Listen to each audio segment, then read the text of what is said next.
Dolphins, and here we go again. Another losing season that's never gonna end.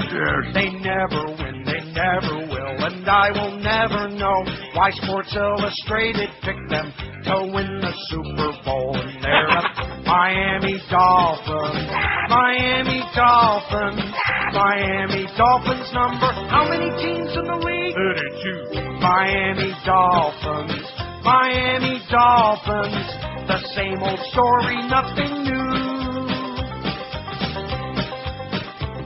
The Dolphins are such losers, they really are quite lame. I knew it from the very start, I watched the Pittsburgh game. And did you see the wimpy way Nick Saban threw that flag? Standing on the sidelines, he looked just like a fag. And they're the Miami Dolphins, Miami Dolphins, Miami Dolphins number. How many teams in the league? 32. Miami Dolphins, Miami Dolphins, their problems stick to them like glue. Absolutely. The Dolphins lost to Buffalo and then beat Tennessee. It's only by sheer luck that they pulled out a victory. And then they played the Texans. It almost made me sick. That stupid two-point pass play, that fumbling onside kick, and they're the Miami Dolphins, Miami Dolphins, Miami Dolphins number. How many teams in the league? 32. Miami Dolphins, Miami Dolphins. Orlando Mare needs new shoes. I'm dying out of here. The Dolphins can control the ball. Their running game is flat. As for their execution, well, I'd agree with that. They're always gonna blow a lead, of that you can be sure. And when they leave the field, so has the stench of cow manure. And they're the Miami Dolphins, Miami Dolphins, Miami Dolphins number. How many teams in the league? 32. Miami Dolphins, Miami Dolphins. Give them another shot of booze. The Dolphins have no strategy. They play like idiots. Another couple games lost to the Patriots and Jets. I think they're all retarded. It's almost like they're cursed. Ask Jason Taylor and Zach Thomas which team is the worst, and they'll say Miami Dolphins, Miami Dolphins, Miami Dolphins number. Oh, what the hell? 32. Miami Dolphins, Miami Dolphins, Miami Dolphins. Now they're through.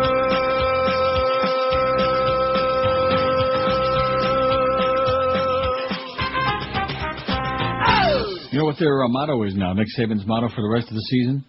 Stay the course. Oh. Anyway, it's 10:04 at 560 WQM. Enough about that crap, okay? I mean, what's the point? They got a bye this week. They will not lose this weekend. Let's hear it. To the fish. They will not lose. Too bad about those Tigers last night, boy. Why didn't they show up? Anybody interested in the World Series? No. No. Here's the poll from yesterday. Which best describes the UM football program? Speaking of sports, and you know that new morning show we got, the Kenny and Bo Morning Show? Yeah, what about it? It's a sports show. Anyway, getting back.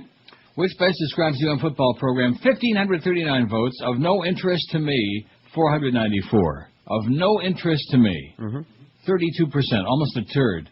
It's a disgrace, 324. Of course, we already knew that going in. A dynasty, 185. Talk about living in the past.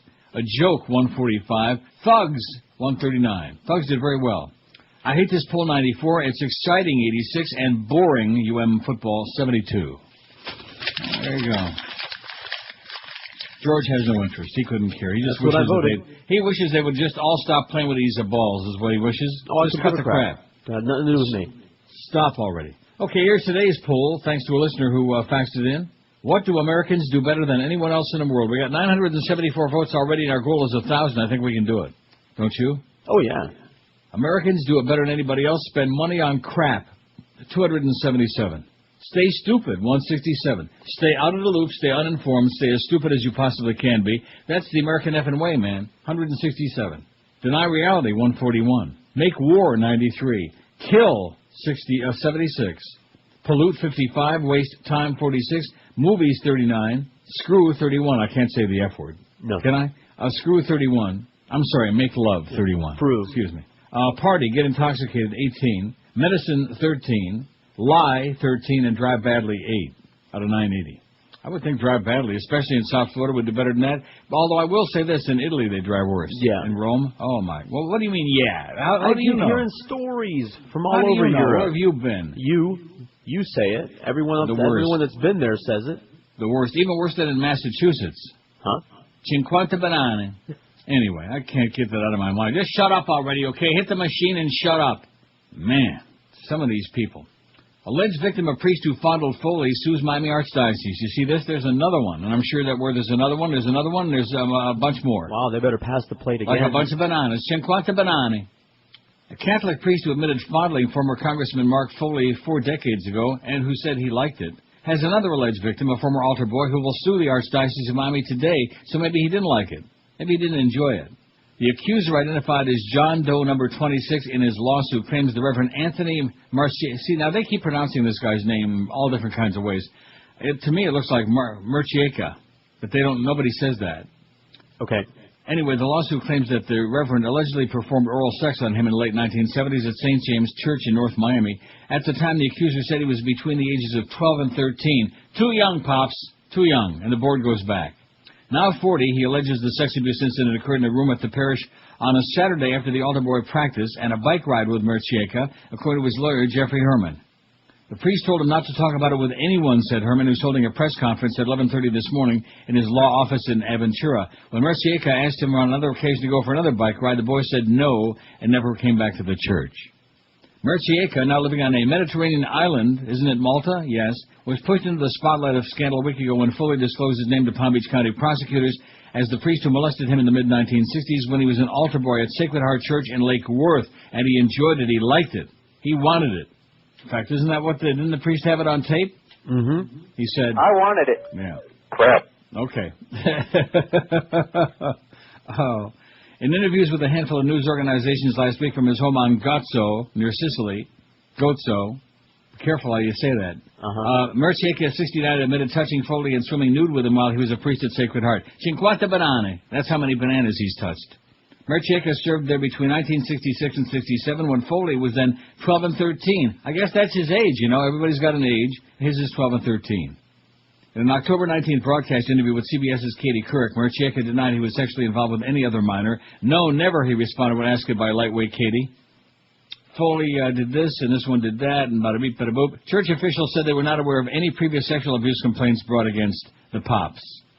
12 to 13. A little bit young, Papa. Okay, you better start changing your altitude about that. Yeah.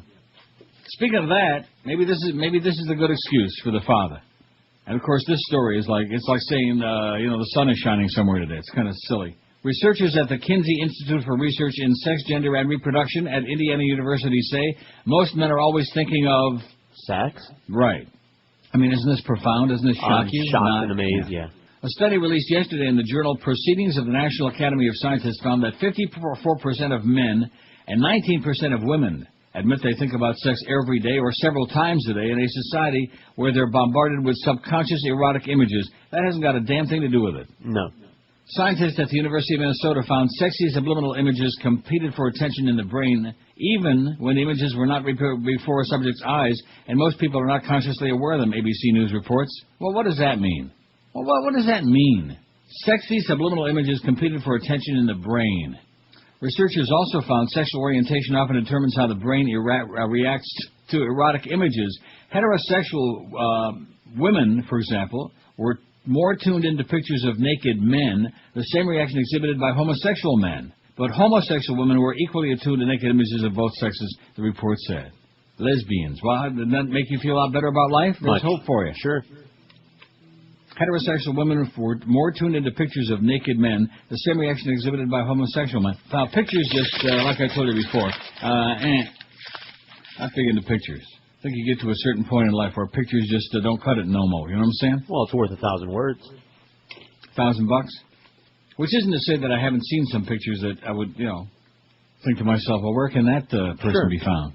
Like, where's that one hanging it out? But nevertheless, let's not start getting too graphic into that, because then that'll raise a whole lot of subliminal images in your brain, and you'll start thinking about sex again, which we don't want you to be doing that.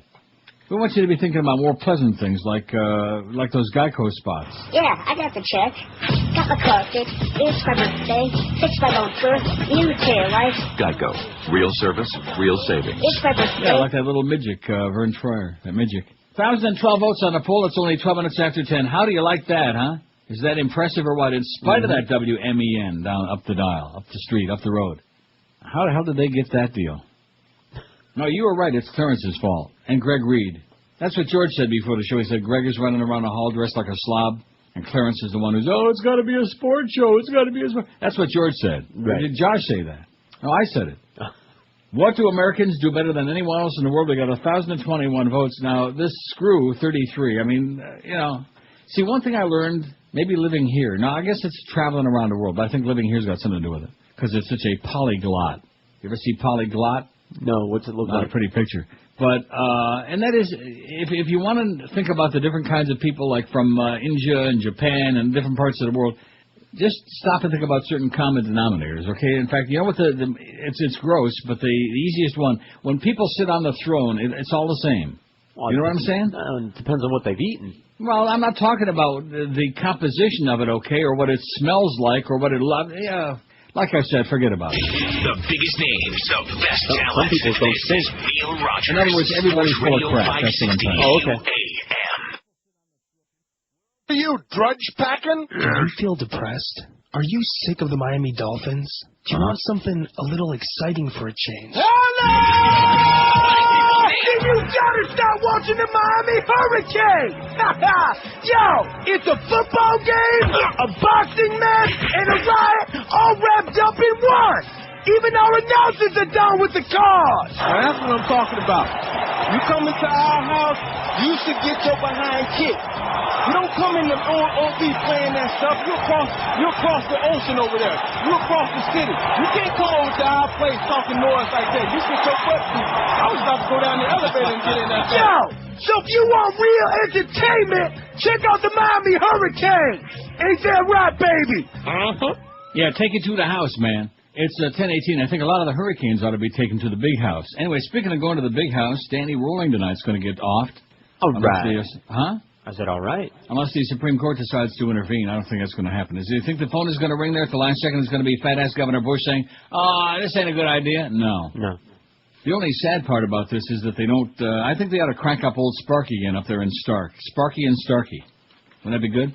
Oh, yeah. And then maybe they could have one of them messy executions, where it doesn't really go real well the first 4 or 5 times. Right, their head catches fire and everything. Yeah, that's right. Oh, geez. You might call them kind of Flaming. But nevertheless. Oh, we got the Bush press conference at 10:30. We going to carry some of that? No. No way. Not on this show. Not on this estacion. Danny Rolling is facing lethal injection for the gruesome serial murders of 5 college students in Gainesville in 1990, when that town was like in a panic. Remember that? Mm-hmm. They were all like peeing in their pants up there, more so than usual. The students' bodies, some mutilated, posed and sexually assaulted, were found over a 3-day period, August and September of 1990. Seems like only yesterday, doesn't it? Not really. Isn't it somehow we always say stupid cliches like that? Seems like it was only yesterday. No, not really. No. Just like when we first came to QAM and we did the first show downstairs. Remember that weekend before we actually went on the air? Yeah, it seems like 100 years ago. Seems like 1,000 years ago, and it seems like we worked our asses off. That was work then. Now this is more like play, Yeah. Play would like pay. Rolling pleaded guilty shortly before his trial was to begin. His remaining appeal before the U.S. Supreme Court contends that the chemicals used in Flota's execution process can cause severe pain and cause somebody to yell out, I'm dying over here. His argument will have to convince Associate Justice Clarence Token Thomas that the process is cruel and unusual and thereby violates the 8th Amendment to the U.S. Constitution to receive a stay of execution from the court. That argument's been turned down in 2 other Florida execution cases. His execution is scheduled for 6 p.m. tonight. I see that one of the Orlando radio stations is having like a 2-hour special between 4 and 6 this afternoon, a pre-execution special. Excellent. What are they going to be doing, playing death music? Probably. Maybe the death march. Poll response, Americans waste/throw away perfectly edible food better than anyone in the world. It disgusts me to see what gets thrown away in restaurants. Don't order what you can't eat. Don't be a glutton for punishment, okay? How about mind your own business? Yeah. Yeah, your mama. I'm getting choked up about that execution, Oh, are you? No. It's a little bit of that bacon. A little chunk of that bacon's probably caught in my throat, or a little something.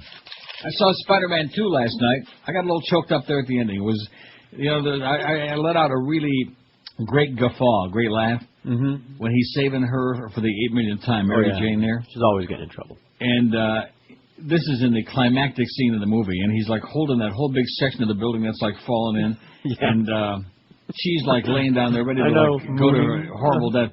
Hi. What a nerd. You know, it reminded me of some of our callers back in the days when we used to take those awful phone calls. Hi. Yeah, that's him. This is really heavy. As in right. Yeah, that's really heavy. Good movie, though. I enjoyed both. I'm so grateful that George sent me Spider-Man, and I can't stop singing that stupid thing. I never read it. No, well, you don't have to. It's just not one of my cartoons. You don't have to. I did like Plastic Man, like I told you. I like Dick Tracy. I tried really hard to get into Dick Tracy. Never could. You know what I used to do when I was a little kid? I used to like cut out. They had those Crime Stoppers things. Okay. That sounds kind of like like what McGruff the Crime Dog. I don't remember that, but they had Crime Stoppers, and I used to like cut the things out and paste them like in an album. Too bad you don't still have that. Might be worth something. Oh yeah. Too bad I don't have. Too bad my mother threw out all my baseball cards from my youth. Oh boy, those things would be worth a fortune today. Nice going, Ma. Goes to show you, when you throw out your kids' baseball cards, you wind up dying over there. God punishes you badly. Might take a little while, in her case much too long, but nevertheless. 1,068 votes on the poll already. Holy cow, Rat Man, we are kicking big smelly ass. Is that amazing or what? It's amazing. So Spider-Man 2 was better than the first one. I'll say the last third of the movie. And I also must say that I don't know what I was thinking about. What was it? Where did I see him? And I don't know why I'm asking you. But it's got to be your influence because you're the movie maven. Where the hell did I discover James Franco that I'd never heard of him or seen him before, and I got all emotional and whipped up and put that wallpaper on my desktop? They were showing previews for the movie Flyboys on TV, and you saw him and were smitten. Really? And you said, who is that guy? And you looked him up and blah, blah, blah. And I said, oh, yeah, that's the guy. Well, maybe he does look good now. He looks good in Tristan and Isolde, but in these Spider-Man movies, I will say between the first two movies, Spider-Man's, he must have eaten 2 Reuben sandwiches. Right. And maybe a little kishki, too. He is Jewish, by the way, James Franco, even though you'd never know it with a Italian kind of like name like that.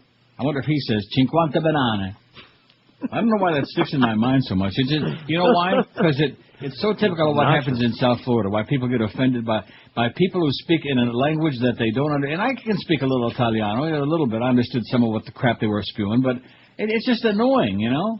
First of all, when people feel that they have to be the loudest ones in the place, that always bothers me anyway. And I will say this, that Italians, for whatever the reason is, they do have this compulsion of being very loud. You know what I'm saying? Really what? Loud. No. Yeah, they really do. I don't know what that's all about. Cinquanta banane. That's my comment to you, okay? Get out of here. Go find a good machine far away from me. A judge in a case closely watched by those who oppose circumcision cited yesterday with a... Oh, look at that. This is chopped off. Oh, no pun intended, right? No, seriously, this is cut off. It's sliced. Don't cut! Well, I'm going to have to redo this story. You know where I'll have to do it from? Didn't I send it? Is it on our website, Josh? If you sent it, it is. Oh, it's about circumcision. You would have seen it. Don't give me that crap, okay? If it's got anything to do with any kind of sexual body part or anything like that, you've seen it. No, I just breezed through them. Yeah, breezed it. Oh, do you? Well, if that's the case, I'll have to send you a whole lot more today. Even though it is Woodbine Wednesday. Was this on today or yesterday? You're supposed to play that Don't Cut. Oh, you already did. Don't cut! Don't cut! Where the hell is it? I can't... This is too important. Oh, my God. What date? What's the date on this? October 24. Can you find it on our website? We're looking.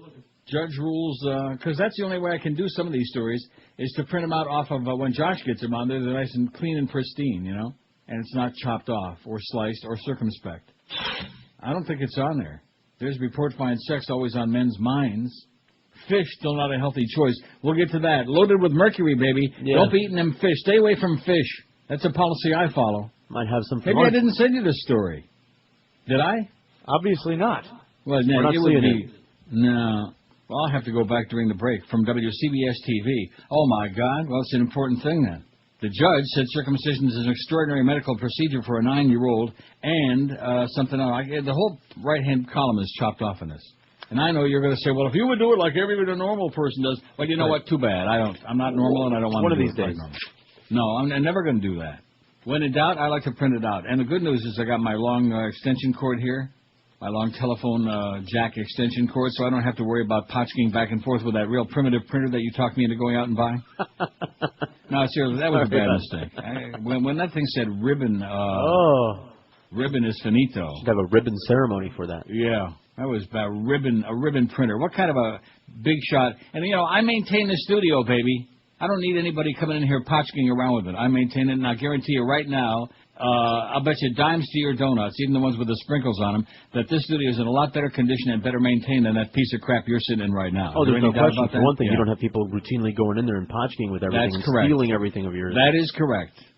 27 after 10. Let's look at that award-winning schedule today. We got Curtis between 2 and 4. No Mad Dog today.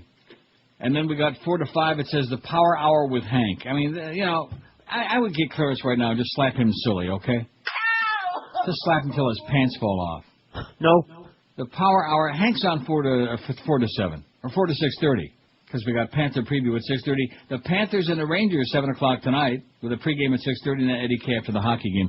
The Panthers are going to have some real goaltending problems all season long. That's obvious. I'm sure even George is aware of that. What? They're going to miss Bobby Luongo. Good Italian boy. I wonder if he's ever eaten cinquanta banana at one sitting. I doubt it. One thing I do know is that Lou Back Road Chevy is where I buy my cars, man.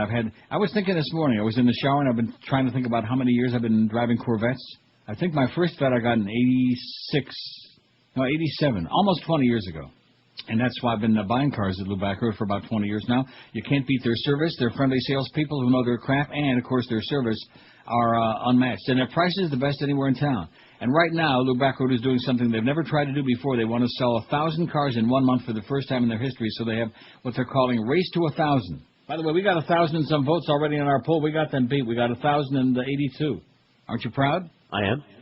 Lou Back Road's got the biggest selection of new and used cars, including the hot new Corvettes, which will give you a sexual excitement, believe me. Trucks, SUVs, minivans, anywhere going. They've also got used cars starting at just $3,995. Everyone is backed by a Carfax guarantee. No lemons there. If you want lemons, go to the fruit stand. Lou Back Road's out to sell 1,000 cars this month, and they're staying open until midnight every night to get to that number. Forget about price. Make them an offer. They'll beat any deal. More money for your trade. 0% financing. Rebates of up to $6,000. Whatever it takes, they'll make you an offer you can't refuse. Only at Lou Back Road Chevrolet with 2 locations for you. In Pompano Beach, a quarter mile west of I-95. Just look for that huge American flag right near Pompano Park. And in Coconut Creek on 441, just south of the Sawgrass Expressway. Don't forget, Lou Back Road stays open till midnight every night this month, so get your ass over to Lou Back Road for an unbeatable deal. Get a deal on a Chevy that you won't even believe it'll be so good. Or check them on the wicked web at LouBackroad.com. That's BACHRODT, LouBackroad.com. The biggest names, the best talent. This is Neil Rogers, Sports Radio 560, QAM. Mortals are strange, they're never happy, never get laid and stay home all alone.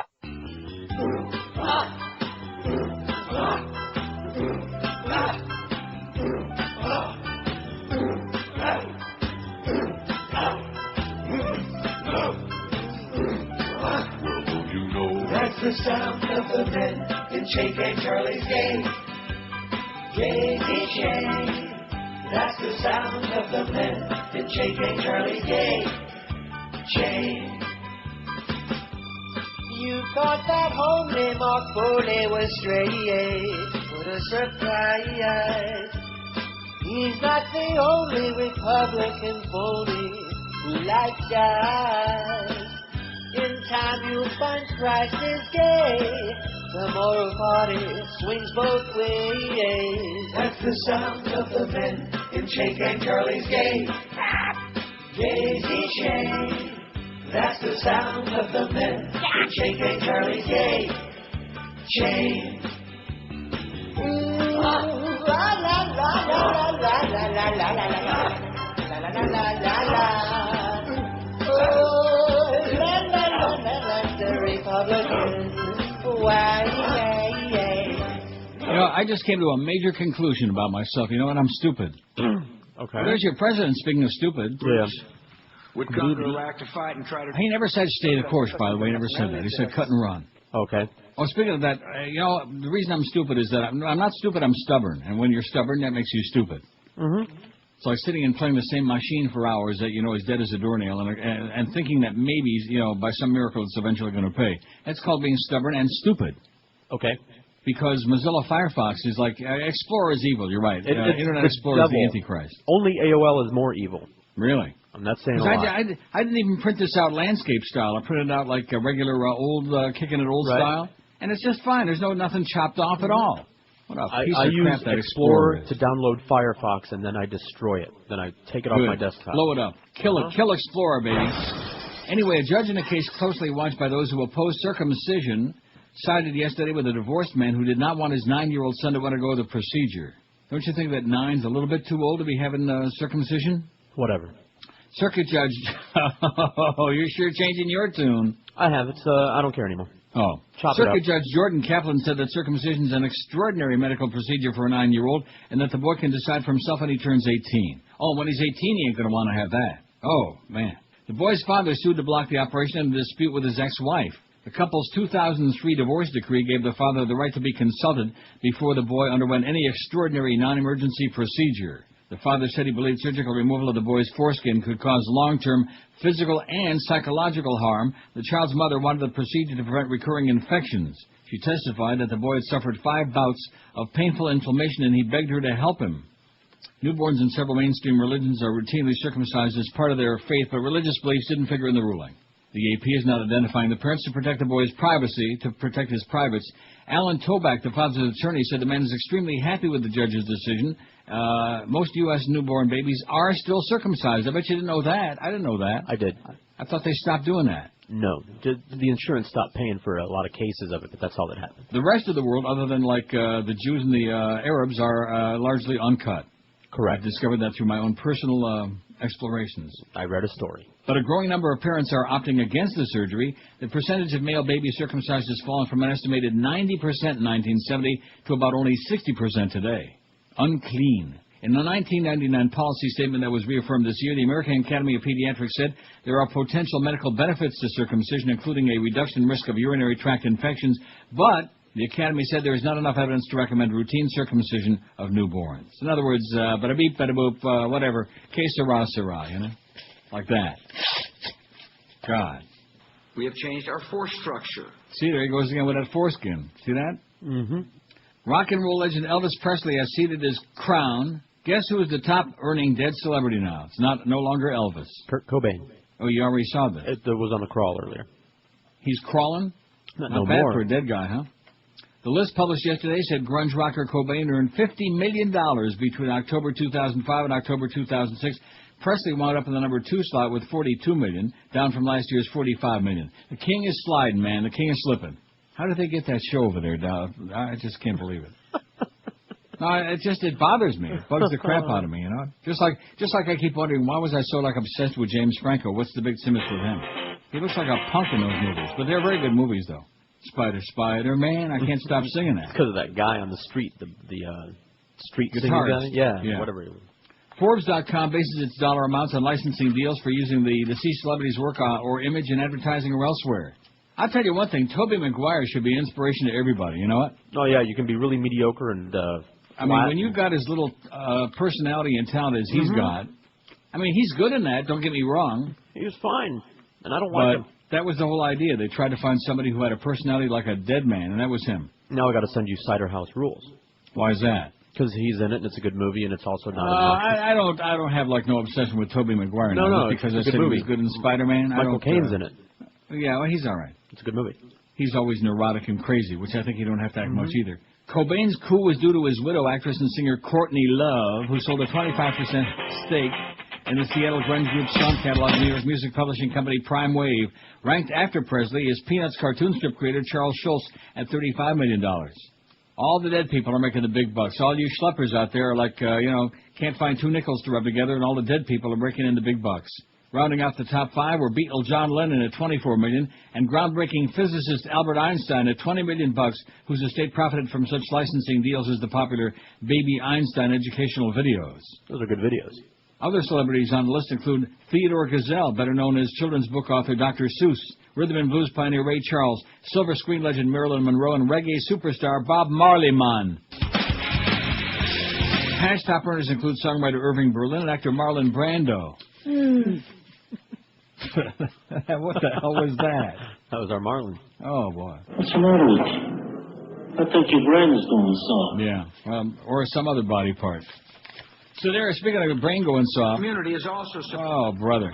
Day after day. Just go away already, okay? That would be the best thing you could do for everybody. Just go away. Don't go away mad. Just go away, W. Just get out of our face. That's it. Before you get impeached, before the big Democratic sweep 2 weeks from yesterday, and they wind up impeaching in spite of what that bitch Nancy Pelosi says, just get the hell out of there while the getting still good. Get lost. 1,113 votes on the poll. We may actually get to 15 today. Yesterday we got to 1,400 right at the 2 o'clock mark. You think we'll do 15? Sure, why not? I'd be pleased as punch, like Hubert Humphrey. I would be really pleased if we get to 15. I mean, what does it prove? Does it mean anything? It means we got at least that many people listening, or we got a whole bunch of people that voted several times. On a computer. In fact, maybe vote twice today. We'll do like 50,000, just to piss off Joel Feinberg. By the way, nice team over there, Joel, with that Jimmy Syphilis. Jimmy Syphilis and the 1-6 Dolphins, who ought to be 0-7, and who will not win this week because they don't play, and who definitely won't win the week after that in Chicago. That could be one of the ugliest. Remember that playoff game? How many years ago was that? I was in Vegas when they were playing Jacksonville in the playoffs. Remember, Josh? When they lost, what was it, 73-0? It was something like that. Was that the score? 60s, maybe, I want to say. It was 63 or 73 to zip to Jacksonville, to what is basically a little girls' team. Well, they were good that year. Who, the Jaguars? Yeah. And the Dolphins weren't. Is that what you're trying to say? Pretty much. Although at least they were in the playoffs. Let's hear it for them. They may have gotten wiped out 63 or 73 or 853 to nothing, but they were in the playoffs. Going to make the playoffs this year? No. Next year? No. No. 5 years from Sukkot? No. By the way, on your calendar, does it say when Sukkot is? I can't read it from here, but Josh is checking it out. Yeah. This month, I imagine? What? Yeah, it's October. It may have already come and gone. Probably Sukkot it doesn't is like... say. Doesn't say? No, well, what is it, some kind of a Goyish calendar? Is it anti-Semitic or what? Uh-huh. 1042 at 560 WQM, your circumcised station, man. We are cut and we're clean. Other than George, do we have anybody at our station who's not circumcised, you think? Oh, I ain't going to go ask around. Well, maybe. What about Miguel? He is. He is what? Circumcised. You guys discussed that during one of the... Well, I don't really care anymore. And never really did. No, I don't think we have any other uncut, unclean people in the building. Just George. Oh, God. So if there's an aroma that puts you in a coma... Miguel says, yes, you did. I did what? Ask. Well, maybe I was interested. Yes, in those days. Experience the difference at Mercedes-Benz of Pompano, because it doesn't matter what time of month you buy a vehicle there, because you're always going to get a great deal. Whether it's one of the brand new 2007 Mercedes-Benz luxury sedans, the 2007 GL Class, the first Mercedes-Benz full-size SUV, or their large selection of great certified pre-owned cars. When you choose Mercedes-Benz of Pompano, you've got over 200 employees dedicated to providing incomparable service, offering express lube, courtesy vehicles, and complimentary car wash, too. Make an appointment through our Business Development Center. You can even earn dealer miles, just like frequent flyer air miles. Browse Mercedes-Benz of Pompano's Indoor Expo. You'll find over 150 new and pre-owned vehicles, or go to benzpompano.com, B-E-N-Z, benzpompano.com on the web. Experience the difference at Mercedes-Benz of Pompano. Call 1-800-NEW-BENZ, 1-800-NEW-BENZ. You'll find them at I-95 and Copans Road. Mercedes-Benz of Pompano, a Mercedes dealer like you've never seen in the history of anybody's life. The biggest names, the best talent. This is Neil Rogers, Sports Radio 560 QAM. The President George W. Bush with us. Thank you. Most unpopular president since, I guess, Wilson. Yeah, it turns out it is true. Buffalo, New York. Hello. Mr. President, do you have a message for the children of our country? You cannot achieve big goals and accomplish hard things. Hold it. That's horrible. Why can't you be supportive of our kids? Because I think it's a huge mistake. Prescott, Arizona. Hello. Hey, Bush. Yes, sir. Has that jackass Dick Cheney let loose with any more stray bullets? Yeah. A couple of days ago, he not only fires one, he fires 7. What the hell is wrong with that guy? I don't know. I really don't know. I think he wants us to either fear him or pay attention to him. And I just hope at some time he gets some sense. Sparland, Illinois. Hello. President Bush, do you exchange perverted emails with your underage interns? Do I? Yes, I do. How often? Every day. Obsessed with it? No. Well, in a way, I guess you could say obsessed. What are you going to do if the FBI checks your hard drive? Commit suicide. President George W. Bush, always good Thank seeing you, sir. Thank you. I'm confident we'll succeed in Iraq. Yeah, right. 1,134 votes, although we certainly never said stay the course, did we? No, he never said that. Right. What do Americans do better than anyone else in the world? 1,138 votes. Now our goal is 1,500 a day. If we do 1,500, I'm going to take this poll result. We're going to wrap it up on a gigantic baseball bat and shove it up Joel Feinberg's ass. Isn't that a good idea? Well, if you do the pushing. I'm going to push it. 1,138 votes. Spend money on crap, 322. And thank God for that. It's good for the economy. Stay stupid, 193. Like, conflict. Yeah, like him. 193. Deny reality, 172. Make war, 107. Kill people, 86. Pollute, 67. Waste time, 50. Movies, 44. I thought that India was supposed to be such a great movie-making country, aren't they? Although they make crap. They make a lot, but it's not good for us. Plus, there's all them Indians in it. Screw, 37. Well, I'm almost saying the F word there. Well, that's what it says on our website. Who the hell put that? Oh, I did. Party/get intoxicated, 20. Medicine, 16. Lie, 16. And drive badly, only 8. Solamente 8. I don't understand that. You get it? No, not often. You're going to find this to be a very interesting story. From Antigo, Wisconsin. I never heard of Antigo, did you? No. Well, here we are. Put him on the map. 3-year-old Robert Moore went fishing for a stuffed replica of SpongeBob and ended up trapped in a vending machine. Can't you just see this? Oh, that's happened before, unless that's an old story. No, it's a brand new story. Right. We don't do old stories on this show, okay? We don't recycle old crap. We give you new crap. The toddler's adventure began with a Saturday evening shopping trip with his grandma, Frederica Biederman, and 3 siblings. This was just this past Saturday, so I wouldn't say this is an old story. Biederman ended the trip by giving each child $1 and telling them to have fun in a retailer's game room. A stuffed SpongeBob in a vending machine's bin caught Robert's eye. He tried without success to fish it out with a plastic crane. I told him I could get it for him, his grandma said. He's a character. He said, oh, no, I can get it. When she turned her back to get another $1 for a second try, Robert took off his coat and squeezed through an opening in the machine. He landed in the stuffed animal cube. I turned around and looked for him, and he said, Oma, I'm in here, Biederman said. I thought I would have a heart attack. Oma. Is that what kids call grandmas, Oma? Not where I'm from. Well, in his family. Store employees couldn't find a key to the machine, so Robert waited while the Antigo Fire Department was called. He was having a ball in there, hugging all the stuffed animals, Biederman said. He was so good-natured, but I was shaking like a leaf. Firefighters broke one lock, but then spotted 2 latches inside the plastic cube. Rhymes with cube. They passed a screwdriver to Robert. He stacked up all the stuffed animals and used that screwdriver to open the latch, Grandmother said. You should have seen him go. Now, this is a 3-year-old kid. Mm-hmm. I don't know. Does that sound reasonable to you? Not to me. A 3-year-old kid could do that? I don't know. Eventually, Robert freed himself, but his mother, Marie Moore, and grandmother said they were lucky that he remained calm when another child might not have. He went home safe, but without a stuffed SpongeBob. Oh, isn't that the least that they could have done for him was given him a stuffed SpongeBob? Of course. Sponge square Bob pants?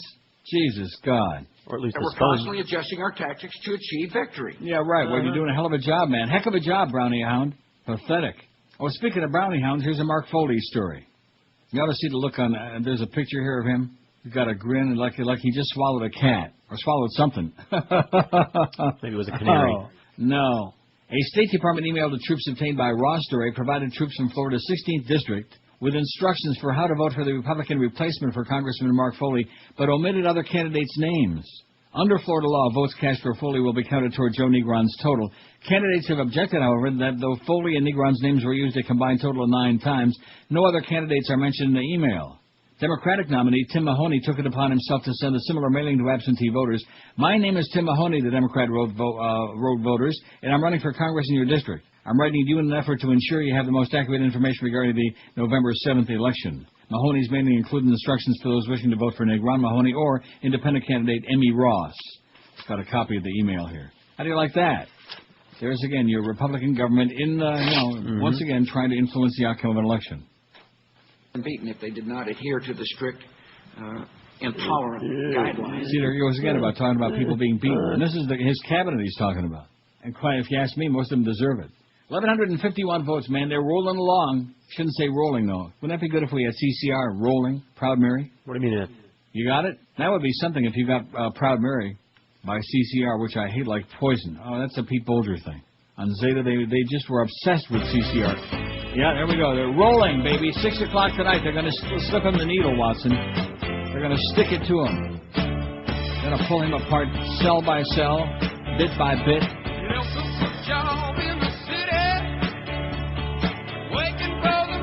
Wait, this song is, working. We're working for the man.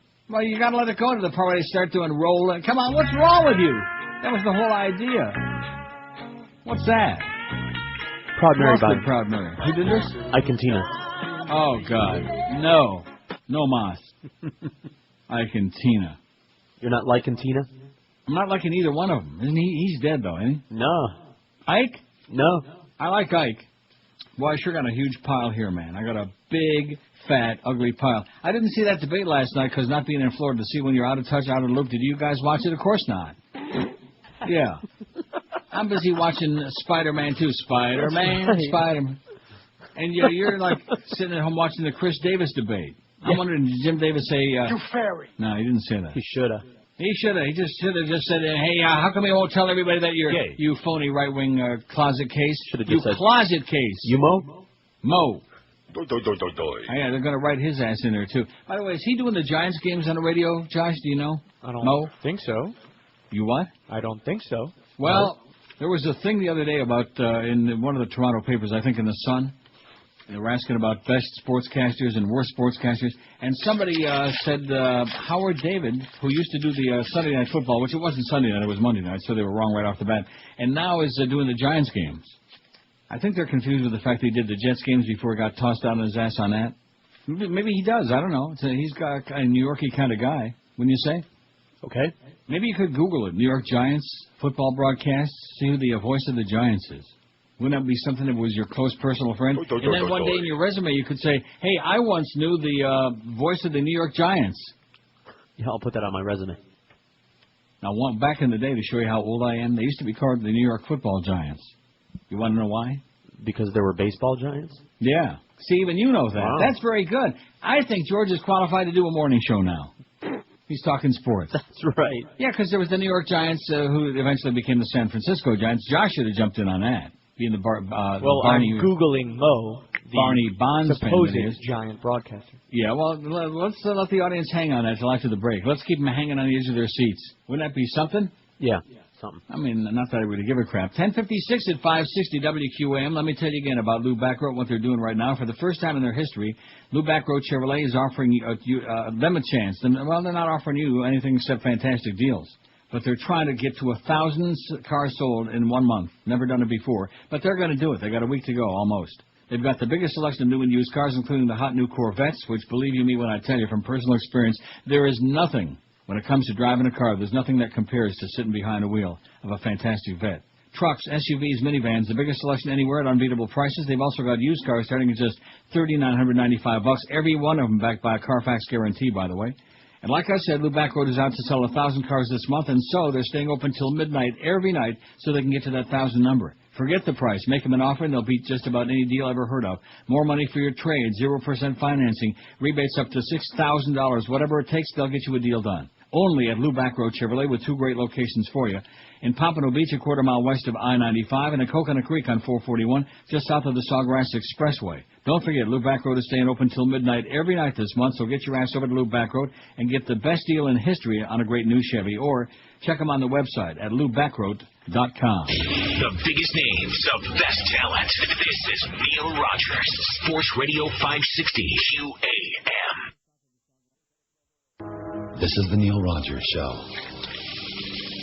This is your brain. Any questions?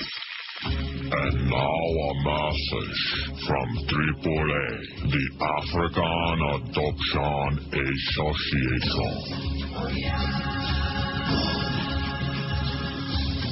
Come to Africa and get the baby.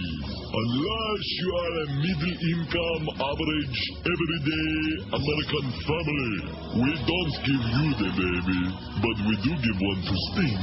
The line to get the baby from Africa is currently 22 years long, much like the line to get on El Toro at Six Flags.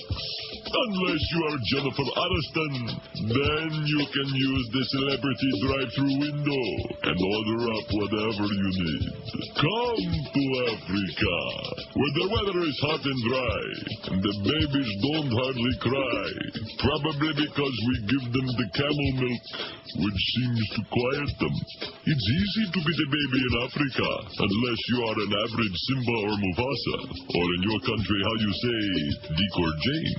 But if you are Lisa Gibbons, Deborah Norville, or Tempest Bledsoe, it's no problem. Come to Africa, where some people question why we only give babies to famous people, and everyone else has to wait until their eyes fall out. We say this to you, it's a business. Let's say you are an accountant. You would much rather have the business of meatloaf than, say, Ralph from Kearney, New Jersey. See? That's okay. Come to Africa, Clay Aiken. Come to Africa, Lance Bass. Come to Africa, Jim McGreevy. Come to Africa, drummer of Band Cutting Crew. We give you the baby. No questions asked. But if you're not famous, the line for the baby starts in Portugal. And please, no cutting in line, or we shoot you. This has been a message from the AAA, the African Adoption Association. So I Googled it myself. I don't see no Mo on no Giants games, okay? I think that was, what do Canadians know about the NFL anyway, right? Nothing. Right. What do Canadians know about Mo? And then I actually went to Wikipedia, which there was a brief thing on there. Yeah, I saw that too. And I went all over the place. Then I found another thing on there when I Googled, and there was a picture of Mo with a full head of dark hair. Must have been the dark piece. And I looked at that picture and I thought to myself, that is the most objectionable person I have ever met in my life. At any rate, see, why did you start with that crap? Where did that come from? You done it. Mo thing? Yeah. Wasn't me. It was me. Florida's candidates for governor got aggressive in their first head-to-head debate last night, says the Herald, pushing themes from their TV ads and knocking each other as feckless leaders. Feckless. I like that word. A lackluster, lopsided race picked up tempo Monday after a surprising poll showed Attorney General Charlie Crist lead over Democratic Representative Jim Davis was tightening. Now, see, that's not... Who wrote this? Beth Reinhardt and Noah Bierman? You guys couldn't write for the Weekly Reader, okay? His lead isn't tightening. The race is tightening, okay? His lead is shrinking. It's just pathetic. Crist didn't act like a complacent frontrunner. He repeatedly took Davis to task for missing votes in Congress, accusing him of wanting to raise taxes and called his insurance plan a risky scheme. He also revived an attack that dominated the Democratic primary, Davis's 1990 vote against restitution for two wrongfully convicted black men. Crist balanced his sharp attacks with a cheery outlook for Florida's future, marveling at the balmy weather and referring to popular politicians, even Democrats, including former Governor Joaquin Lawton Childs, the he-coon. Davis dished out just about as much as he got, accusing Crist of backing special interest tax giveaways. Referring to Florida's low graduation rates and high insurance costs, he warned voters that Crist wants to stay the course on such issues. Where have we heard that term before? He's making tough decisions. Yeah, stay the course my ass. How do you like that? Davis also offered a catchy defense of his record in Congress. It's not just about showing up, it's about standing up. Charlie, as Attorney General, has done nothing to stand up to the insurance companies, he'd be saying. Later, he walked over to Crist Lecter and handed him his insurance bill, which he said had gone up by 40%. How do you like that? Mm-hmm. Crist threw another curveball yesterday when he asked Davis if he would apologize for meeting with terrorist leaders, citing his trips to Cuba and the Middle East. Davis's campaign acknowledged that he met with late Palestinian leader Yasser Arafat, but said he also met with then Israeli leader Ariel Sharon. How's he doing, by the way? Still fat and still almost dead, close to it. Veggie. Davis visited dissident leaders in Cuba in 2003. He favors easing restrictions on travel to Cuba, but has repeatedly supported the trade embargo. Well, that's bad. The trade embargo is bad. Bad idea. But, of course, it's politics like everything else. That's why so many people are living like schleppers there, because of the fact that we have to pander to a certain number of your people in Dade County. Comunista. That certain fascista constituency. That's why they like Bush so much. Have you seen the ad where the guy's talking to a bush? No. You haven't seen that ad? It's a great ad. No. And there's a bush, like out in the woods. Like just a bush, a shrub, yeah. And he's saying, talking to this bush, and then they show a picture of this one. And that one. And talking to this bush will get you about as much done as talking to that one. In other words, Gornish Telfin. It's a great ad. 1194. What do Americans do better than anyone else in the world? We almost got to 1,200 already. We're going to get to 1,500 a day, and then you're going to go right across the street and take copies of the poll and shove them all up Joel's ass. Oh, God, on a red-hot poker. Better get some Just gloves. stick them on the end of a red-hot poker and stick them where the moon don't shine. And bring a little moonshine for them, too. They could probably use it. I got some. After you spend all that money for the rights to the Dolphin broadcast, who now wants to hear the Dolphins on the radio anyhow, or see them on TV? They suck. They are pathetic. They're embarrassing. This is a team that can't put any points on the board. They finally scored 24 against the girls' team, and they give up 34. Every time it looked like they were getting their ass back into the game, all of a sudden some bonehead deal would come up. Didn't you love that, Josh? Just like when you were terrified that they might actually get back in the game? Joey would throw an interception. Joey, not Joey Harrington, who was such a bomb with the Lions. At any rate, 1194. What do Americans do better than anyone else in the world? Spend money on crap. 337. In fact, that's if you want to get rich, sell some crap. That's it. You'll get rich overnight. Americans love crap. Stay stupid. 203. Deny reality. 181. Make war. 112. Kill. 87. Pollute. 74. Waste time. 53. Movies. 44. Screw their brains out. 40. Party/get intoxicated. 21. Medicine. 17. Lies. 17. And drive badly. Only 8. I'm glad that the party and get intoxicated isn't doing all that well. Why? Because it shouldn't be. Well, it shouldn't be, because like in Amsterdam or like in Germany, yeah. No, we're they start boozing it up like 9, 10 o'clock in the morning. They're having like beer for breakfast. Oh, man. So like I was talking to you before about, comparing the different peoples in various parts of the world, maybe I was wrong about that. Because if you start drinking beer 9, 10 in the morning, you can just imagine what your innards must be going through, the churning and, boy, wow. Dave Lindorf says, let's march in January, an impeachment call to action. All right. Hallelujah, baby. He's author of Killing Time, an investigation of the death row case of Mamia Abu Jamal. Who the hell was that? I don't know. Mamia? You're a what? You heard what I said. Mamma mia! He says, I'm going to go out on a limb here and predict that barring some incredible act of criminal cynicism, such as the bombardment of Iran by the president, the Democrats are going to take over the House of Representatives.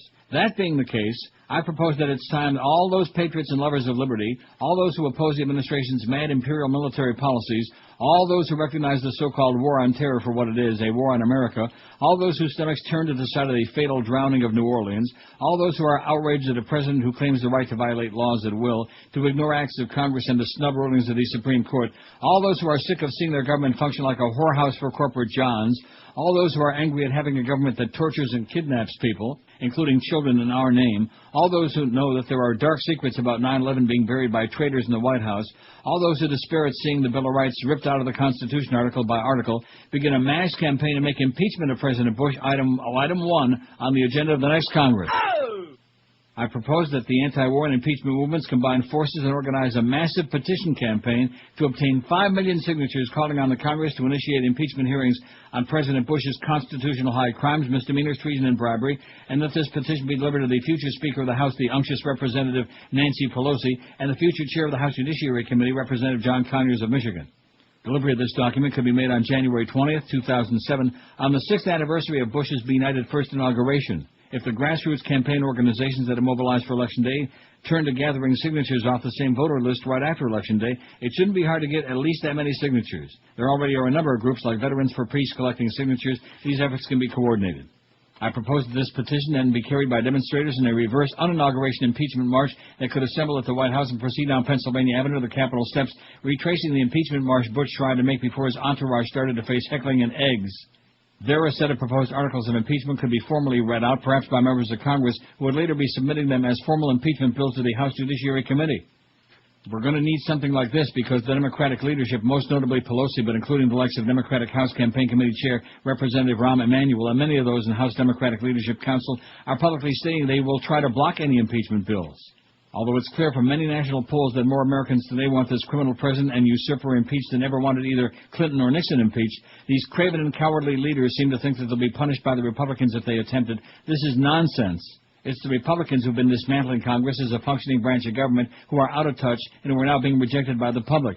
The public is not turning to the Democrats because it wants them to be pleasant and collegial in Washington. People are turning to the Democrats because they're sick and tired of the crooks, the charlatans, the megalomaniacs, and the crackpots who've been running the country and the Constitution into the ground and sending our kids into pointless, endless wars. People want resolute action from the Democrats, not pussyfooting. Pelosi is so out of it when it comes to her constituency, she seems not to realize that the very ballot that is listed her as a candidate this November in her San Francisco congressional district includes a referendum on impeachment, which is likely to pass. Instead of goading Pelosi into making pledges not to impeach, as mainstream reporters have been doing, someone should ask her and other Democrats who are ducking the issue whether or not they believe the president's been violating the Constitution, undermining freedoms and the separation of powers. If the answer is yes, then they should be asked why they don't feel obligated to take action in defense of liberty and the Constitution. These weak-kneed sissies are worse than simply political cowards. They're violators of their own oaths of office, which commit them to upholding and defending the Constitution, a document which even they have to admit is under grave attack by this president and his co-conspirators. If Pelosi and company will not stand up and defend that document and the institution of Congress that Bush has so defiled with his signing statements, we the people must make them do it. The first step, of course, is to throw the Republican majority out in Congress. Then we have to turn our political sights and our righteous rage on the Democrats who, through their decade of habitual cowering, have enabled and are now protecting this criminal regime from the aggressive investigation that it so richly deserves. It says impeachment in 2007. Let's march. What do you say? You going to march? Let's do it. One little Peggy March. Don't play that again. Peggy March? Peggy March. I will follow him. You played that the other day. Horrible. Awful. It's depressing, too. How are we doing on that poll? We're going to make 1,500 a day? 12-11. Oh, my God. Did it. Spider-Man, Spider-Man. Hey, good movies, man. I can't wait for Spider-Man 3 They were now. fun. But Harry's going to be the heavy. That's the bad news. No, the good news is that he's really ugly, so who cares, you know? If he looked as good as I thought he did, it wouldn't be appropriate for a real, hot-looking guy to be the evildoer. It just doesn't work out like it. Just, Why not? That would be like Tom Welling being the bad guy on Smallville. Why not? Don't you remember when he had the red kryptonite going there for a while? Are you picking on Tom Welling? I'm starting to get a swelling. It was way more interesting when he was the evil Spooderman. Oh, and speaking of birthdays... Yeah, I got the check. Got my car fixed. It's my birthday. Fixed my own birth. New tail lights. Geico. Real service, real savings. It's my birthday. It's Dollar Mattress's 30th birthday. About 30, man. And to celebrate, Dollar Mattress and Simmons are offering the lowest price of the year on the best-selling Simmons Beauty Rest Pillow Top. You can choose from South Florida's biggest selections of Simmons Beauty Rest with same-day delivery. You got to be crazy to go to those bedding and department stores. I've been buying mattresses from Dollar Mattress for a long time because they make it so easy for you. And they give you the best prices, too. What's not to like? So if you're finally ready for a good night's sleep for the next many zillion years, just call Dollar Mattress, 1-800-Mattress, for factory direct prices and award-winning service. No nonsense, no BS, no schlepping all over town, wasting time, gas, and cash. Dollar Mattress gives you 12-month financing. And with Dollar Mattress, all you do is pick the date and time for delivery, and they show up anytime you want, 7 days a week from 8 in the morning till 10 at night, even the same day that you call. Pick a 2-hour window like noon to 2, and they'll be there. That's why Dollar Mattress continues to be ranked #1 in the world in customer satisfaction, and why everybody at QM, even those who are brainless, use Dollar Mattress. You don't have to be a genius to figure out this is the only way to go. On the web, check them out at dollarmattress.com or make that one easy call, 1-800-Mattress, 1-800-MATTRES. Leave off the last S because it stands for Stupendous Sensational Savings. The biggest names, the best talent. This is Neil Rogers, Sports Radio 560 QAM. I f***ing blow. Greg hates you. My fellow Americans, this is your president, George W. Bush. And I know that, like me, many of you are upset with North Korea's nuclear getting nukes. We are poised on the brink of a serious throwdown here, folks. And what makes matters worse, the North Koreans have called us, quote, gangster-like. I'm here to tell you tonight, we are not gangsters. Because that's just how we roll. In the U.S., yo, Korea's dissing us. Dog, I ain't down with that. Me and the UN, Jack, gonna bust a cap in your ass. That Kim Jong-il, he better just take a chill. What kind of name is Kim, yo? Is that a her or a him? Sounds like a biatch in a hole. That's what he be, a bro with a bad fro. Snoop Bushy Bush. We're Team Army, and peace out, yo. So in other words, if Mo was our foe, would that make him a mofo? Ooh. Yo, money. 1,226 votes on the poll. We might have 1,300 by the top of the hour by noonish. And if we get to 1,300 by noonish, by 2ish, we're all going to be Jewish. How do you like that? Oi. Like 1,500. Oi. Or maybe we'll have like 50. 50 banana. Controversial and prolific author, political commentator, and essayist Gore Vidal is assured that the military's growing revulsion at the Bush junta's policies would ensure they would try to prevent any false flag staged terror attack while slamming the end of the habeas corpus and the administration's coup d'etat of America on a nationally syndicated radio broadcast. Speaking on the Alex Jones Show, and this is Prison Planet, I always say that, I always tell you that because some people think that they're like paranoid lunatics. Yeah. Yeah, what? Some people think that they're paranoid lunatics. Oh. But they're not. But nevertheless, sometimes they're right and sometimes they're a little off the edge. Speaking on the Alex Jones Show, Vidal decried the end of the foundational bedrock of due process of law and expressed his astonishment at the recent loss of habeas corpus with the passage of the so-called Military Commissions Act, the most egregious assault on the Constitution since the Patriot Act of 2001. Wow, I didn't think I'd live as long enough to see that one go. That's Magna Carta. The spirit of Runnymede no longer runs in our republic, said Vidal. Vidal stressed that the framework of the USA Patriot Act was erected with Bill Clinton's omnibus crime bill, a massive expansion of offenses that would mandate the death penalty, passed in the immediate aftermath of the Oklahoma City bombing. Vidal predicted within the next 2 years the bankruptcy of the U.S., citing vast unchecked payments to corporations like Halliburton and spiraling inflation. Labeling the Bush administration's legacy as a coup d'etat in which we lost the republic, the literary giant Stan Bush has claimed that he's a wartime president and thus has a blank check to run roughshod over the Constitution. You have to have a country to have a war, and you cannot have a war unless declared by Congress, which they will not do, he said. They've got a mantra right now, which is totally incredible. If we don't fight them over there, we'll have to fight them over here. Well, how the hell are they going to get here and to what end? These are questions which you could shut these people up with if there was ever any media to attack, or if there was a Congress capable of oversight, he said. Vidal compared the mantra to the same scare tactics used by Hermann Goering to frighten the Germans into submission under the pretext of an impending Soviet invasion. Vidal blamed the media for abandoning its duty as the fifth estate and watchdog of power monopolies. Our greatest difficulty at the moment is that our media is totally corrupted, starting with the New York Times. The media belongs to our rulers, he said. In the old days, when something ghastly went wrong, you could count on journalists writing something about it. There are no voices expressing disagreement, said Vidal. He related how he appeared on the CBS TV morning discussion show shortly after the Oklahoma City bombing to discuss the motivations of Timothy McVeigh, when mention of the Waco massacre caused the channel to abruptly cut his audio as a result of a military intelligence order to cease the feed. The controversial figure also predicted the demise of the Internet, stating they'll find a way of wrecking it. They can't have free speech in the U.S. because free speech will ultimately define them, name them, and describe their crime. While stopping short of claiming the Bush administration directly carried out 9/11, Vidal was certain that they let it happen on purpose, citing the head of the Pakistani ISI bankrolling the hijackers, while also meeting with U.S. government officials the week before on the morning of 9/11. What made no sense is that CNN wouldn't follow up on why the fighter planes hadn't been scrambled and gone up to stop the hijacking. That's the law of the land, and you don't need the president to order. You don't need a general. Those are your instructions. I know my father wrote them, said Vidal. When asked if there should be a new investigation of 9/11, Vidal insisted, of course there should be, and a wonderful time to do it would be at the impeachment of Bush. I think you might find everything we ought to know, but do not know. Asked if the Bush administration would go to the lengths of staging a terror attack to smokescreen their scandals, Vidal stated, they certainly know how to cry wolf. Let's say it was on their minds to stage an event. I don't know how they can do it. Luckily for us, we the people, they've antagonized the entire military. I don't think the military would let them. Despite his dark outlook on the future of freedom, Vidal hinted at a possible reprieve for America. I'm beginning to feel that the tide is turning, which is the first twinge of optimism I've felt in a long time, he said. Maybe he's looking at the polls, you think? Might be. Are we feeling like there's a little ray of hope? I'd like it like little Ray Perry. There's a little ray for you. And you know what Ray says? If we could just have 75 more stations doing sports talk, it would bring a whole lot more listeners to sports talk radio, right? Mm-hmm. That's what Ray says. That's why they hired his ass back again, because he's so perspicacious. He's got his eye on the balls, man. I try to keep him on the balls.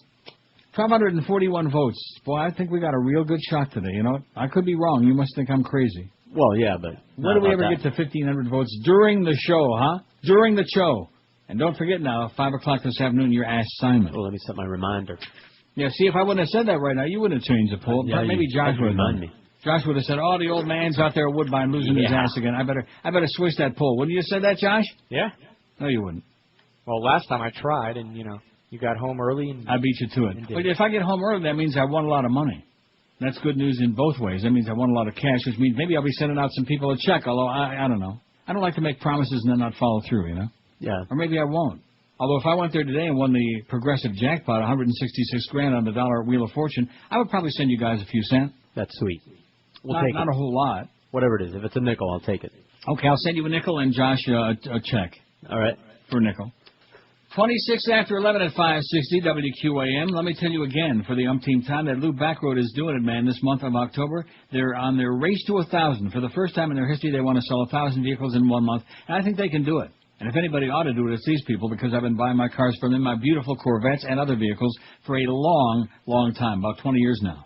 Lou Backrot, don't forget, is out to sell 1,000 cars this month, and they're staying open until midnight every night to get to that 1,000 number. And they got them all, including the hot new vets. They got trucks, SUVs, minivans, the biggest selection anywhere in town. They've also got used cars starting at just $39.95, every one of them backed by a Carfax guarantee. And because of the fact that they're trying to get to that 1,000, they got that race to 1,000 going on, they'll make you deals that you will not believe. They give you more money for your trade, 0% financing, rebates of up to $6,000, whatever it takes to make you a deal, they'll do it.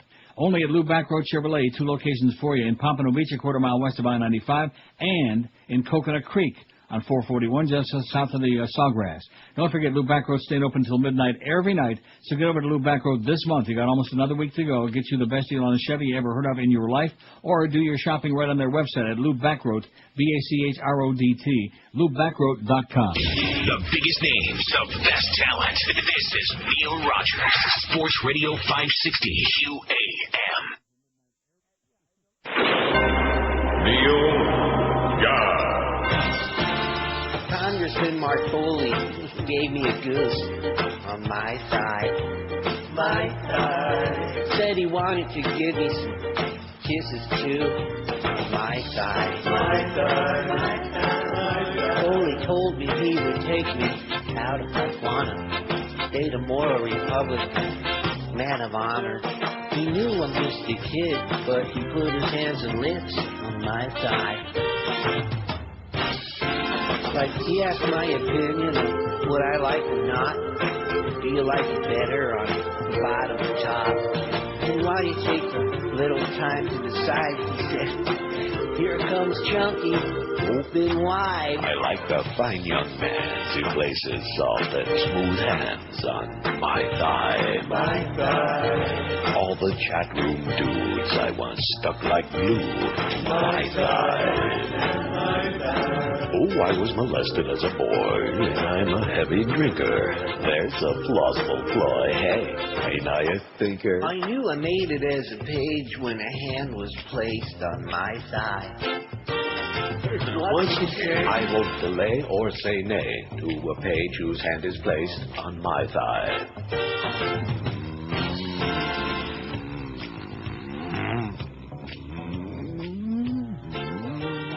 You fairy. Remember that story that we were reading about Miss Foley getting a little bit tipsy, and going to the dorm of the papers? Man. All he wanted to do was deliver a package. Yeah? Was it wrapped? Tom faxes and says if Bush decides to cancel the 2008 presidential election, who will be there to stop him? Mm-hmm. Who will be there when the lights go out? Who will be left when the last American leaves Sweetwater? All that other crap. I don't know, Tom. I don't know. Something to think about. Maybe we'll take a poll on that. Who'll be there to stop Bush? Live up to high standards. They ought to be. 1253. I'm telling you, man, if we can get to 1300 by the top of this hour, we are going to be so dangerous, it's going to be scary. I bet you it'll make the Washington Post tomorrow. Don't you think? Huh? I don't know why I do know why I use it. Just to aggravate Josh. No, it's not that. It's just because I'm lazy. That's the reason I use Internet Explorer, is because of that Alexa thing. Right. If Alexa worked to email stuff on Firefox, I would never go back to Explorer. I'd never dream of it. I wouldn't let it darken my computer. Yeah. 1262, because Firefox is great. In addition to which, it's much faster than Explorer. Yes, it is. And it doesn't. It's not susceptible to having all of that spam and crap that peeks through there on Explorer. Less buggy, more user-friendly. Right. Much faster, but nevertheless. Now, there are some negatives to Firefox. What's that? Well, in certain aspects, like if you're, you can't go to a lot of websites. Some websites that are like very interactive want Internet Explorer. They want it. They want it? Bad. Really? Yeah. Like, give me an example. I don't know. I wanted it. You want an example? Yeah. WQAM.com. Get out of here. Let me do it right now. Okay, I typed it in. I clicked it. There it is. I got it. Well, I'm pretty sure you might not. Well, a lot of sites with video and. Although it does have that thing that says click here to download plugin. Right. You won't be able to do that. And I click there, and it just, it goes through a bunch of crap. Well, who the hell wants to see that anyway? Well, I'm saying a lot of stuff with, like, video you won't be able to watch unless you look at it through Explorer. You mean like you? Like that? No, not you too, but, just very like a lot of multimedia on some sites. You won't be able to watch the videos and stuff. I run into it every once in a great while, but it's true. Big deal. Right. Should be our worst problem. And if would the you site rather, doesn't would like, you rather have that problem, or would you rather have like half of the page missing when you try to print a story out? I don't do business with sites that don't like Firefox. You mean like WQM.com? It's a sports thing. Just ask Josh; he'll tell you. Now, did we ever get our link back on there, or what? In fact, let me go back to that. No. Well, the new site will be coming out very soon. Yeah. In other words, no. The answer is no. But then it will. Yes. Our host. Let me take a look at this thing where it says our host on QM.com. I clicked it. There's the Big O Show. Look at that. And he's got that look on his face like, boy, don't you really take me seriously? No. The Kenny and Bo Morning Show. Well, that picture is taken from what, about a mile away of the guys in the studio? Kenny and Bo Morning Show. It's a sports show. And then we got yours truly. And then it's got that thing still on there, Email Neil. And then you click on it, and it's got that stupid Outlook Express thing. Forget about that. It's not going to happen. Instead of having a link to our prestigious website, which is 50 billion times better than the QM website, by the way, instead of linking it to it, because we used to have those naked pictures on there back when our website was really popular, which it isn't anymore. Then there's the Mad Dog, looking like he's just seen Tom Brady naked. The Power Hour, look at that. We don't have no Power Hour today because Mad Dog ain't on. In fact, is he off the rest of the week? Oh, jeez. Yeah. Oh, Curtis does a fine job. Curtis is on this afternoon and tomorrow and on Friday. At least we got no more of that one share guy. Well, he's busy with the Panthers anyway, right? He's got the Panthers. So we got Curtis on the rest of the week, so no Power Hour all week long. Although it does say on the schedule, the Power Hour with Hank. Well, what does that mean, you know? Well, what kind of crap is that? I'm going to tell you, this is the worst schedule. It's obvious that Clarence is crumbling under the pressure. He can't handle it. Get him some therapy. Get that child some help. This is between screwing up all the hockey games and having the wrong teams that they're playing and where they're playing it all week long, having it screwed up. My favorite was that Phantom game against the Flyers that he originally had for Friday night, which didn't even exist. There's Hank looking really fat and bubbly. Afternoons, 4 to 7, including that Power. And there's Eddie K, who looks much older than I've seen. That must be a new picture. Is it? Not really. God, he looks 100. He makes me look like a child. Eddie, bald as a cue ball. My God, he's got the Mo Howard David haircut. I haven't seen Eddie in a long time. I mean, when you're dealing with guys who work like late at night or overnight, the daytime people and the late night people, they almost never run into each other. Like when I used to do all those years, 8 to midnight. Remember those years? No. I sure do. Yeah, you do, on W Snooze and INZ. Oh, that's right, you weren't listening back then. But Nope. You claimed that you were. I was? I don't know. You listened what, on Zeta? I never listened to talk radio until I started working in talk radio. Oh, in other words, that's why you're so unhappy now. That must be it. It's one of the reasons anyway. 1274, we're going to do it. We're going to get to 1300 by when the little hand hits the big hand by noon, and that's going to create an explosion around the world. And I bet you in Big Ben, although let's see, it's coming up on 5 in the afternoon there. What the hell do they know? David Korn writes on The Nation, how big will the anti-GOP wave be? Boy, this is a good, not real long, although I don't have time for it right now because we got to do the break. We got to do the break, and we got to get a lot more votes on this poll today. Our whole object of being here is not to like entertain or not to like, it's two things: making some money, and number two, getting a lot of votes on the poll. Right? Right. Don't you remember those great calls? You ever going to do a show without a poll? No. Why? Why would we want to do that? It's part of the show. It's been part of the show for years now, right? Yes. And of course, that was back in the day when I used to take phone calls, which was a bad mistake. Gonna sneeze. Boy, that's one of the worst things. That one was like hanging in the air for a long time, you know? Oh, God. Don't you like to savor that? Yeah. It was good. The worst is when you're going to sneeze and then you can't do it. Oh, yeah. And it just goes away. Sneezes interruptus. That's like you feel unfulfilled. Yeah, it's kind of like a sexual thing when Sure. you're on the verge and then all that. It just don't happen. You know what I'm saying? I hate that. Yeah. 1,274 votes on the poll. We're going to do it. We're going to have 1,300 by the top of the hour. I bet you they have like special meetings across the street. 1277. Stick that in your pipe and smoke it, Joel. The biggest names of best What a talent. goofball. This is Neil Rogers. Sports They're making Radio inroads at midday, though. They might get to a 1 someday. It's the hobo sport. It's the hobo sport. It's the hobo sport. It's the hobo sport. It's the hobo sport. It's the hobo sport. It's the hobo sport. It's for hobo. Welcome to the Mo Howard and David Show on Channel 1850 on your AM radio dial, beaming its mighty signal across Cooper City and beyond. Let's get started, shall we? One more for America, the Republican Party, or Hannibal Lecter? We'll get the answers in a moment. But first, a few words for Egg-O-Matic, your convenient roadside stand for fresh eggs. Next time you're in the mood for fresh eggs, pull up to any phone booth style Egg-O-Matic stand. Drop a couple of dollars in the hole, and out another hole will come somebody's hand filled with eggs. And then you take your eggs and just go away. Mention my name, Mo Howard and David, and you'll get a handful of eggs at a regular price. And now, on to the show. Who's done more for the Republican Party? Uncle Charlie Christ or Smooth Naked Page Boys? Come on. Why, sure. You're right, he stinks. Well, he's paying for it. Maybe we should move him to overnight Sunday morning. Hey, I see you guys talking about me over there. I read lips, you know. Think you're going to fire me, huh? Well, my little friend here says otherwise. See? I'm going to keep waving it at you till you back slowly away from that window. Put your pants back on. Huh? I said put your pants back on. All right, I'll put my pants back on. But if you think I gotta go through this every time I learn the gig, you got another thing coming, see? Then I'm gonna take my things and walk slowly away. I'm walking slowly away.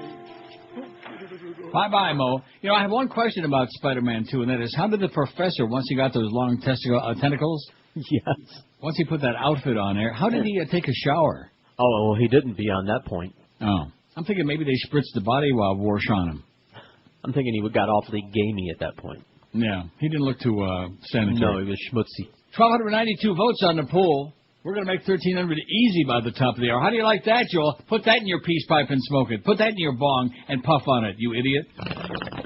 Rudy Giuliani has hired a new fundraiser who used to work for top presidential advisor Karl Rove. The latest sign the former mayor may be eyeing the White House. He's got his eye on it.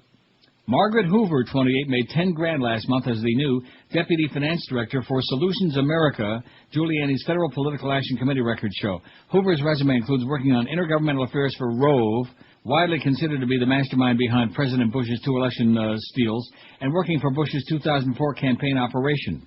Hoover, the great-granddaughter of former President Herbert Hoover, remember, 2 chickens in every pot and a finger up every... Will report directly to Ann Dickinson, Giuliani's top fundraiser, another veteran of Bush's 2004 campaign. Giuliani has said for months he's weighing a run for president in 2008, a decision he recently said he hopes to make sometime next year. Last month, he donated a sizable $105,000 to other GOP candidates and causes around the nation, including $15,000 to candidates in Iowa and $5,000 to the New Hampshire Republican State Committee, both early presidential primary states. Rudy Giuliani. I'll guarantee you one thing, he'd kick Hillary's ass. Now, Elliot Spitzer is going to be the next governor of New York in 2 weeks. He's going to get elected governor because Pataki can't run again. Elliot Spitzer, the Attorney General of New York. All right. He's your next president. All right. Now, nobody else is telling you that. Everybody's saying, and I like Barack Obama, but I'm thinking that maybe he isn't, ready for prime time yet. In addition to which, the Democrats, like Geraldine Ferraro, remember that? The first woman on a candidate on the ticket, They always do these things. Jew Lieberman, put a Jew on the ticket. That's right. Making sure that they give people reason to vote against them. Like they're delusional. Yeah. You mean like our management? Like that. David Corn on The Nation says, how big will the anti-GOP wave be? We are hoping really big. Huge. Huge. He said this morning, meaning yesterday morning, at a briefing on the congressional elections, an event that featured former Representatives Dick Armey, Jennifer Dunn, and Dick Ebhart, and that was sponsored by a Washington law firm, political analyst Charlie Cook, an independent handicapper trusted by Democrats and Republicans, offered good news for the Democrats. He compared 2006 to 1994, the year when Republicans shockingly seized control of both houses of Congress, netting a whopping 52 House seats. Cook noted that in October of 94, 39% of Americans said they believed the country was heading in the right direction, and 48% thought it was on the wrong track. Now the right-wrong track numbers are far more negative, 26% to 61% who say it's on the wrong track. In October 94, President Clinton's approval rating was 48%. These days, Bush is at about 38%. The approval rating for Congress in 1994 was 24%. Now it's 16%, with 75% giving Congress a thumbs down. In 94, Republicans had a 6-point lead in polls, asking respondents to say whether they preferred a Republican or Democratic candidate. Now the Democrats have a 15-point edge. But when asked if their own member of Congress deserved re-election, in 1994, 49% said no. Now only 45% said no. In both years, 39% said boot the bum out. Boot the bum. Stick it up your bum, Joel. We got 1,300 votes. I just looked at it. Did you look at it? No. What's it look like? 1, 3, and then 2.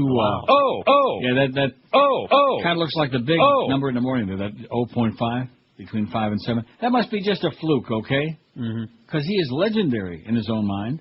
In fact, I think he's even rock solid. The bottom line, David Corn says, out of 5 key indicators of the national political mood, 4 are significantly worse for the Republicans in 2006 compared to the Democrats in 94. As Cook put it, the 2006 political wave at this moment is bigger than that of 94. But that doesn't mean the Democrats are going to win as many seats as the GOPers did 12 years ago.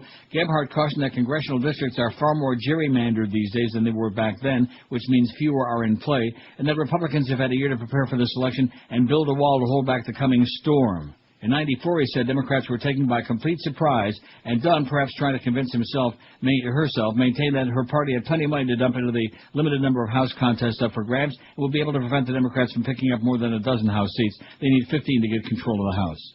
Still, Cook, who attributes 70% of the electorate's sour mood to Bush's war in Iraq, was predicting a Democratic gain in the House of at least 20 and maybe 35 seats.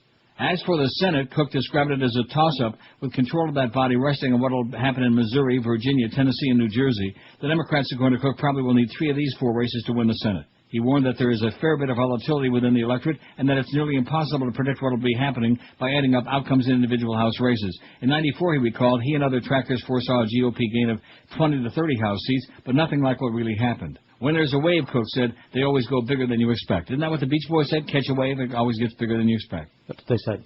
You know, Jan and Dean, Democrats who haven't done much to shape the current political dynamic can hope so. For nail-biters, the immediate questions are obvious. Can Bush and Karl Rove do anything in the last 2 weeks of the campaign to change the weather? There's not much time left for an October surprise. Can they pull off a November surprise? If not, and the forecast doesn't shift, can the Republicans construct fortifications to beat back the wave in just enough spots to keep their majority afloat in Congress? Cook thinks not. I'm not going to be gutsy and make any predictions except this, says David Corn. Rove is either about to meet his Waterloo or confirm his reputation as an odds-defying political genius. One or the other. Got it? Got it. 1306 on that poll. We're going to have 1,500 during the show today, which means we got a few people listening out there, or we're just lucky, one like that. Mm-hmm. If we're lucky, it's a good thing it's Woodbine Wednesday. Maybe I got to play the progressive, what do they call that, megabucks. Jackpot's like 2.4 million. Well, there you go. It's like playing the lottery. Got no chance. But if I hit it, I would send you guys each, an envelope. Excellent. Nothing in it but an envelope. Oh, that's nice. So what's the difference between the progressive slots and those conservative slots? Maureen Dowd in the Times today, running against themselves, which I think is what you're doing right now. Do I have time to read this before the break? If you read fast. I'm not going to read fast. I don't want to do that. Because then you start... See, one thing about you don't read these bedtime stories because you're inarticulate. That's the problem. Right. Because you don't speak in English. Huh? So as a result of that, you don't understand it. When you I don't look know at how long something. it is. Well, it's long, man. And the story either. It's long. I'm so disappointed about James Franco, I can't begin to tell you. Well, I'm sorry about that. I thought I'd met my hero. Well, you haven't seen that, Tristan. Now, what's his name there? Josh, he saw it, right? Yes, I did. Now, I'm not going to ask you because obviously you get all all squirmish and squeamish and, antsy. But you will have to admit that he looked, of course, back... No, but in that movie they all had all that crap on, It was the days of the medieval warriors, They all had a lot of crap on. A lot of baggage. That's right. So they all looked like they were all bulked up and butched up. But then when they took all of that off, they might have been looked like Karen Carpenter on a bad day. They might have looked like Kate Moss. In fact, I'm told that when he does get naked, James Franco looks a lot like Kate Moss. That's bad. 1308 on the poll. What do Americans do better than anyone else in the world? Spend money on crap, 376. And the people who make crap, by the way, are very grateful. Thank you for doing that. God bless you. God bless America. Stay stupid, 221. Deny reality, 197. Make war, 115. Kill, 94. In fact, a very famous philosopher who used to work at WQAM not all that long ago, he told me that's America's #1 hobby. Kill some people. Well, it's just in there, Pollute, 82. Waste time, 55. Do movies, 51. Screw, 46. Party/get intoxicated, 24. Now, I got news for you, man. Them Europeans, they got you beat on that. They're drunk before noon every day. Lie 20, Medicine 19, and Drive Badly still Solamente Ocho as in Ancalle Ocho. The biggest Don't be names driving of there. best talent. Not if you This speak is English. Neil Rogers, Sports Radio 560 QAM. This is Mark Morgan. It's the 12 to 1 hour on QAM. If you're offended by that other down-home family-style restaurant with Cracker in the name, then you better stay the hell away from the new down-home family-style restaurant with Cracker in the name. But if you ain't, come on in to White Cracker Barrel. You'll be seated in one of our two separate but equal dining rooms. In the White Room, you'll enjoy a cocktail like a White Russian, White Lady, White Spider, or any type of wine, as long as it's white, or a beer. And the kids will enjoy Kool-Aid or milk. Sorry, no chocolate. Relax to our piped-in music with no rhythm whatsoever. Your discriminating taste will be prejudiced for our new exclusive menu, like Southern fried chicken, white meat, of course, smothered in white gravy. Or try the other white meat, pork chops with applesauce. And for the seafood lover, try our exclusive whitened Cajun whitefish. And everything is served smothered in mayonnaise. And in our black dining room, you can sit in the back, finish your meal, then get the hell out. Either way, you'll get what you deserve at the all-new White Cracker Barrel. Down-home family-style restaurants where white is always right. 1201 at 560 WQM. Now, you like the white soup or the red soup? Oh, that's Po Folks. Right. I just so mix them Sean together. sends us some stuff for our... oh, and by the way, there's a really funny bit that you can't play on the new disc here. From the minds that brought you the newest reality craze on TV, Dancing with the Stars, comes a new reality show that is going to blow you away. Oh, pooping. What? It's called Pooping with the Stars. Well, we can't play it. I saved a copy anyway. No. It's worth it. It's great. All the good stuff we can't play. We apologize to the I audience know. that the really funny stuff we can't play anymore because we get joiced. Anyway, so Sean sends me a bunch of polls. Thanks a lot, Sean. Although, that first one there. Yeah, I have no idea what that is. Well, Google it. Right? If you haven't eaten a big breakfast, Google it, okay? And click on the second listing there on the Google, and you'll just, well, whatever. But anyway, Sean says, in my naive youth, I assumed nothing could be more depressing than a healthy Bob Lasseter doing a radio show. I was wrong.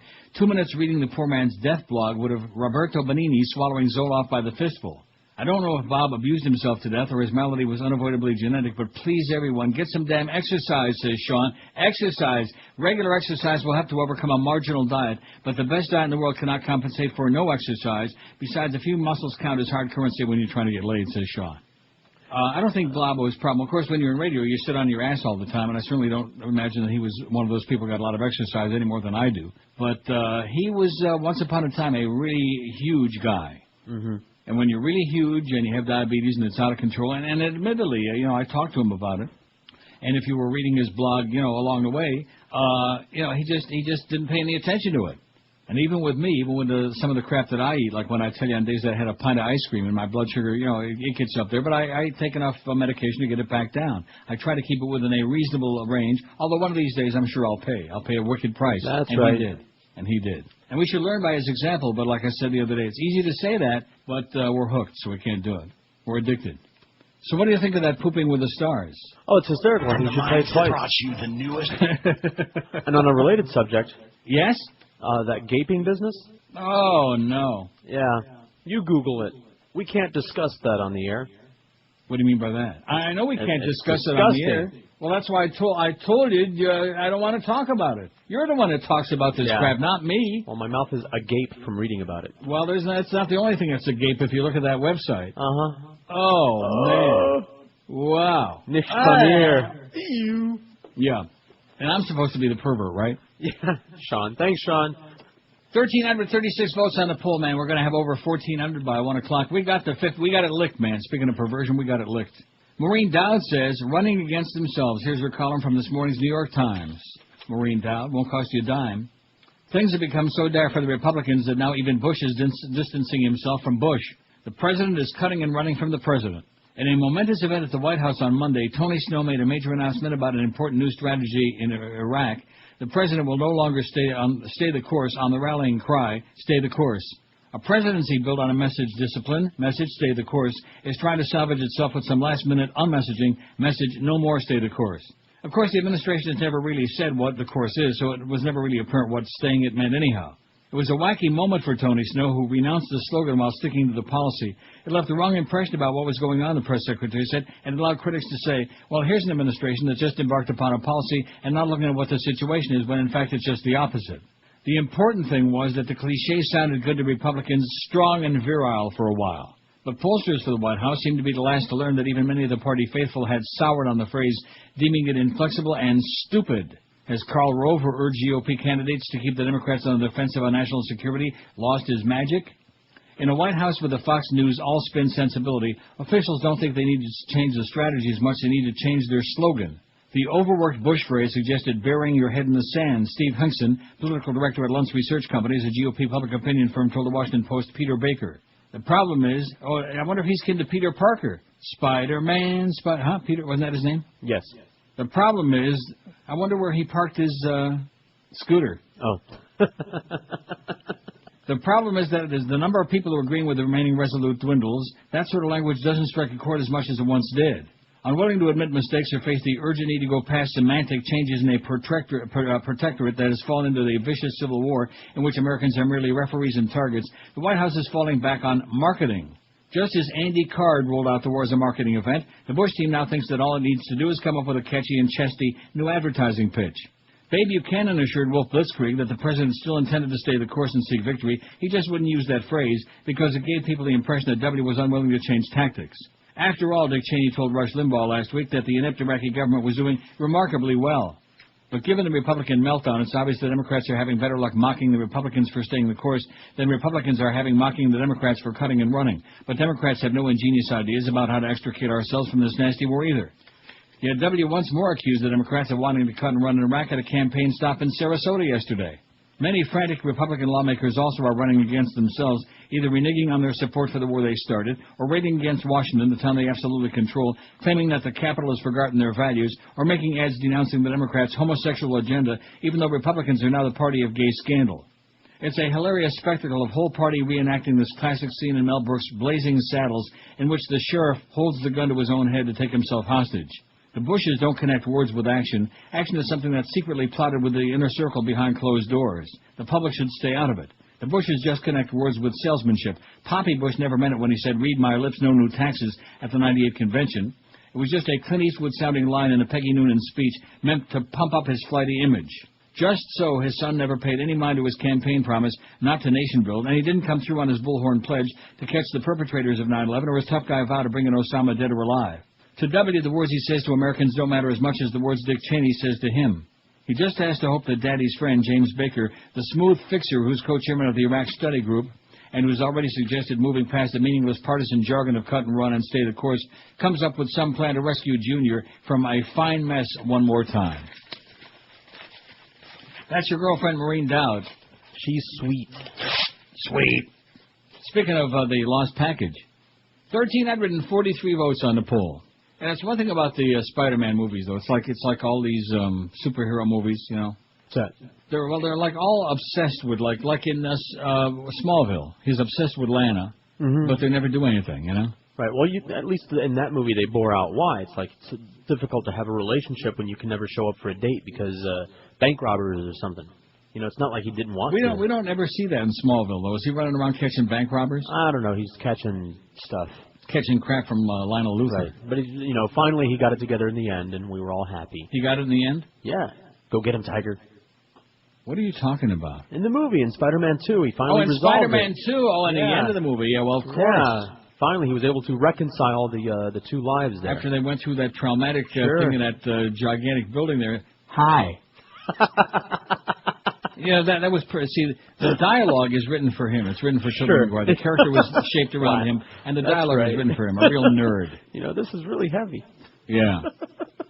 Oh, he's such a nerd. As in, move, you No bitch. wonder he couldn't get laid. At any rate, although I think he had his eye on the Harry. Well, they were roommates. Well, they are going to be tangling. They were roommates. They looked a little bit were. old to be roommates to me. You know what they say about guys over like 18 or 19 who live together, Josh? Nice timing, too. Got a mouthful of spaghetti. Oh, he just puked it all out, huh? Mouthful of spaghetti, huh? Is it from Tony's, I bet? Yes. How come you never thank Brad or anybody on the air? Thank Brad and Tony's and the people at Howie's No, you don't. continuously. You just take it for granted there. It's like entitlement. It's like because of the fact that you're on the show, you're entitled to just hop up the free food. Oh, as a matter of fact, that scene in the movie, it was perfect. Where he's working as a pizza delivery kid. Yeah. And he's busy, doing his thing there on his spider webs, and so he just momentarily he drops the pizzas on the guy's balcony there, right, to get him out of his hands for a second because he's got other bigger fish to fry. Mm-hmm. And just as he's coming back to pick up the 4 boxes of pizzas again, the guy goes in there and steals a slice. Right. He goes, I can't tell you who I was thinking of at that point. And then, of course, the Red comes back and grabs the slice right out of his hand. Now, that was justice. Okay, we didn't even have to call Don Corleone. That was justice. We needed Spider-Man here in the building for a little while there. Yeah, that's right. Be the pizza when somebody was trying to hop up all the pizza. That pizza thief. 1351. Oh, and there's Michael Fox. Now, do you really believe that he's, what are you laughing about? That's in very bad taste. Rush has said a lot of outrageous things in the past, but I think he's reached a new limit. No, there is no low. There is no low that he can't transcend. Apparently not. I mean, if you were to ask Rush, how low can you go? He'd say, how low can you find? I'm going to fake having Parkinson's. It gets the chicks. Hey, I got news for you. Tom Jickett told me years ago Michael J. Fox is getting all the action he wants. That's what Tom told me. Well, he's got all the moves. Now, there he is. He's just standing up there at that podium. A member of Congress or a candidate for any office, and Michael J. Fox is living every day with the effect of a lack of stem cell research support. He is number one qualified to talk on this issue, and I commend him. Let's think of the bravery it took for him to go on. Get up there and put on an act like that. Anyway, Rush Limbaugh will say anything to attack anyone who challenges George Bush and his policies. This time his target is Michael J. Fox. Meds are something Rush has a little experience with. Rush Limbaugh accused Michael J. Fox, actor and Parkinson's disease victim, of deliberately going off his meds to appear on camera with exaggerated symptoms of his disease for dramatic effect. Fox appeared in a recent Claire McCaskill Senate campaign ad touting the need for stem cell research. Limbaugh even goes so far as to accuse Fox of faking his symptoms altogether. How do you like that? Uh-huh. He says, I stated when I saw the ad, I was commenting to you about it, that he was either off the medication or he was acting. He's an actor, after all. Despicable. And then it just goes on. What did you call me? Despicable is what I said. Incredible. Right. So there you go. Picking on some poor shaky guy like poor Michael J. Fox. That's Rush. I noticed Rush ain't working on those ABC football broadcasts anymore, is he? Or was it ESPN? I figure whatever the hell it was. Doesn't make any difference. Talking about, who the hell was he talking about? Donovan The Eagles McNabb. quarterback Donovan McNabb. I bet you weren't thinking too many good things about him either there in the late stages of your game on Sunday, as he brought the Eagles back from that 17-0 deficit, and it looked like the Eagles had snatched victory from the jaws of defeat. But just like the Democrats, at the very last second, they got as the the big clock L. was running out, they snatched defeat from the jaws of victory. Eagles did, which they stole that special. That's usually the Bucs specialty. By the way, the Leafs had a nice game against Ottawa last night. They lost 6-2. That was nice. They always lose to Ottawa during the regular season. They just wait. They set them up for the playoffs. Sounds good to me.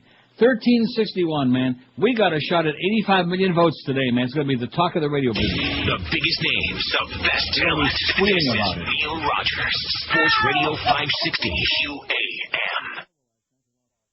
Moving the puck around there with their big stick. He shoots! And they're down for a goal. Hi, everybody. That was me. I'm the voice of the Panthers. Hey, how you doing up there in Boca, Mo? Fixing the paladins off your feet, huh? Told you I'd get your time slot. Now I'm going to change the face of budget-conscious Sport Hole Radio, starting with an interview with a generic Sport Hole Sputman. I don't like the fire under the ass entertainment. Now, it don't matter who this is, because they all sound alike. Roll the tape. Do as I say.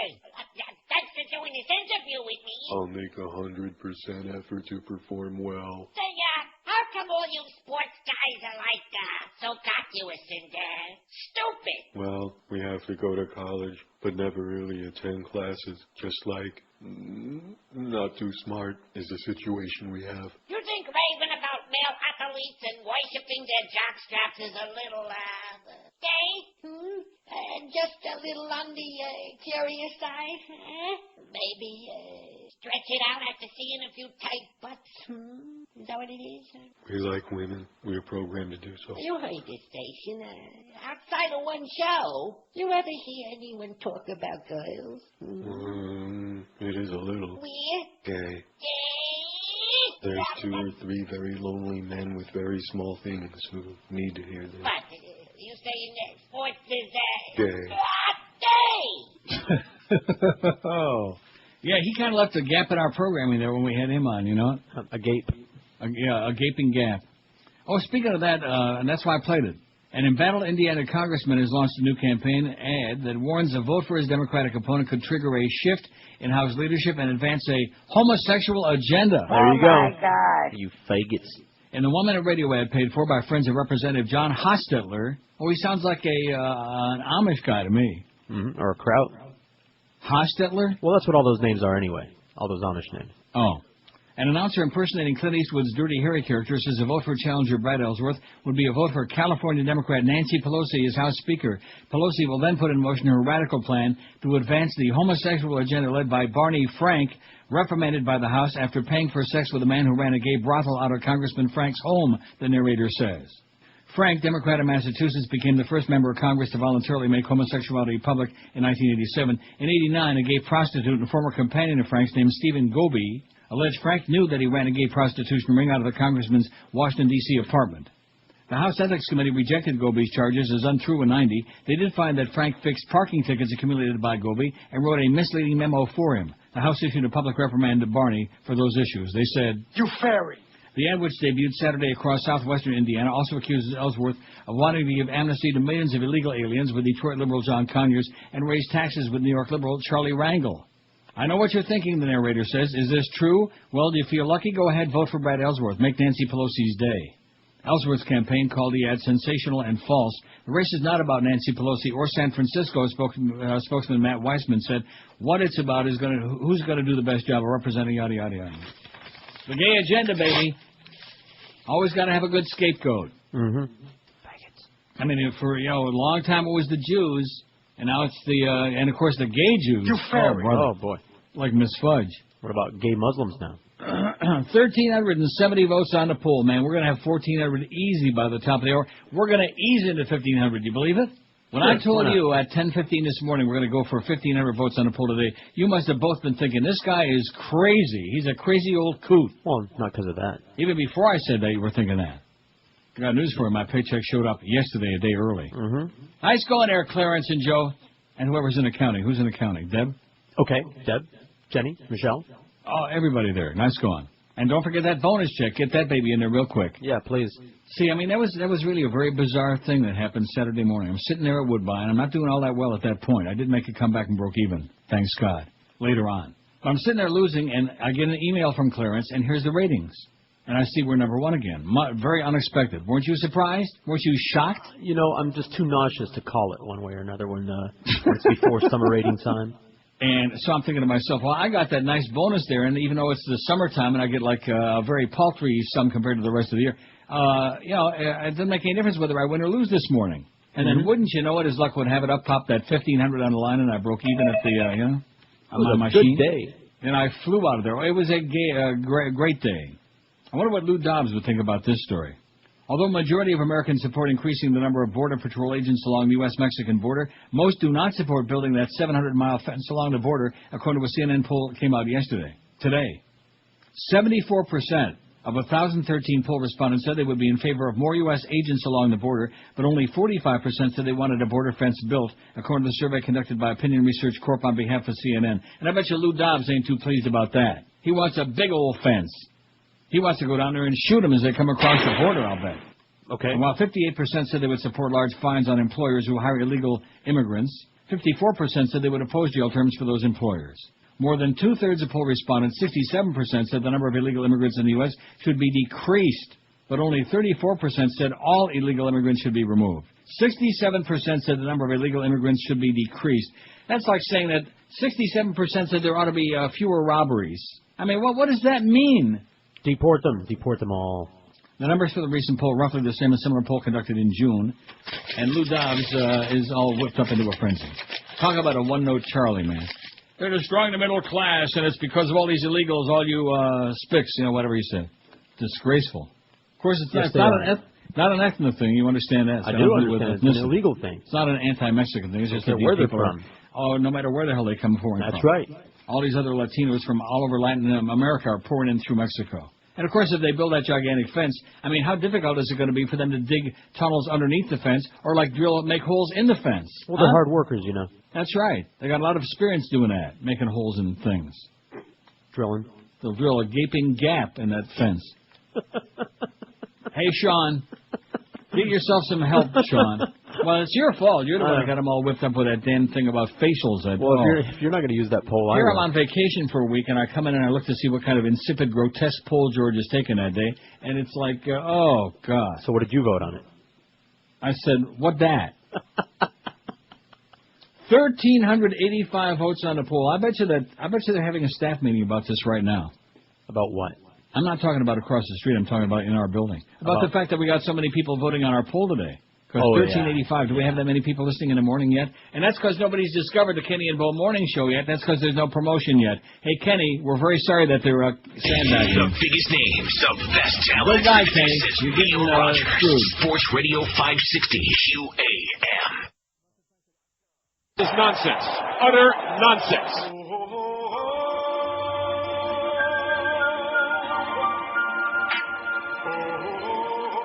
Hey everybody, I'm former heavyweight champion of the world, Mike Tyson. Oh my God. I'm coming to see you to fight you. Anybody wanna fight Mike Tyson? I need the money.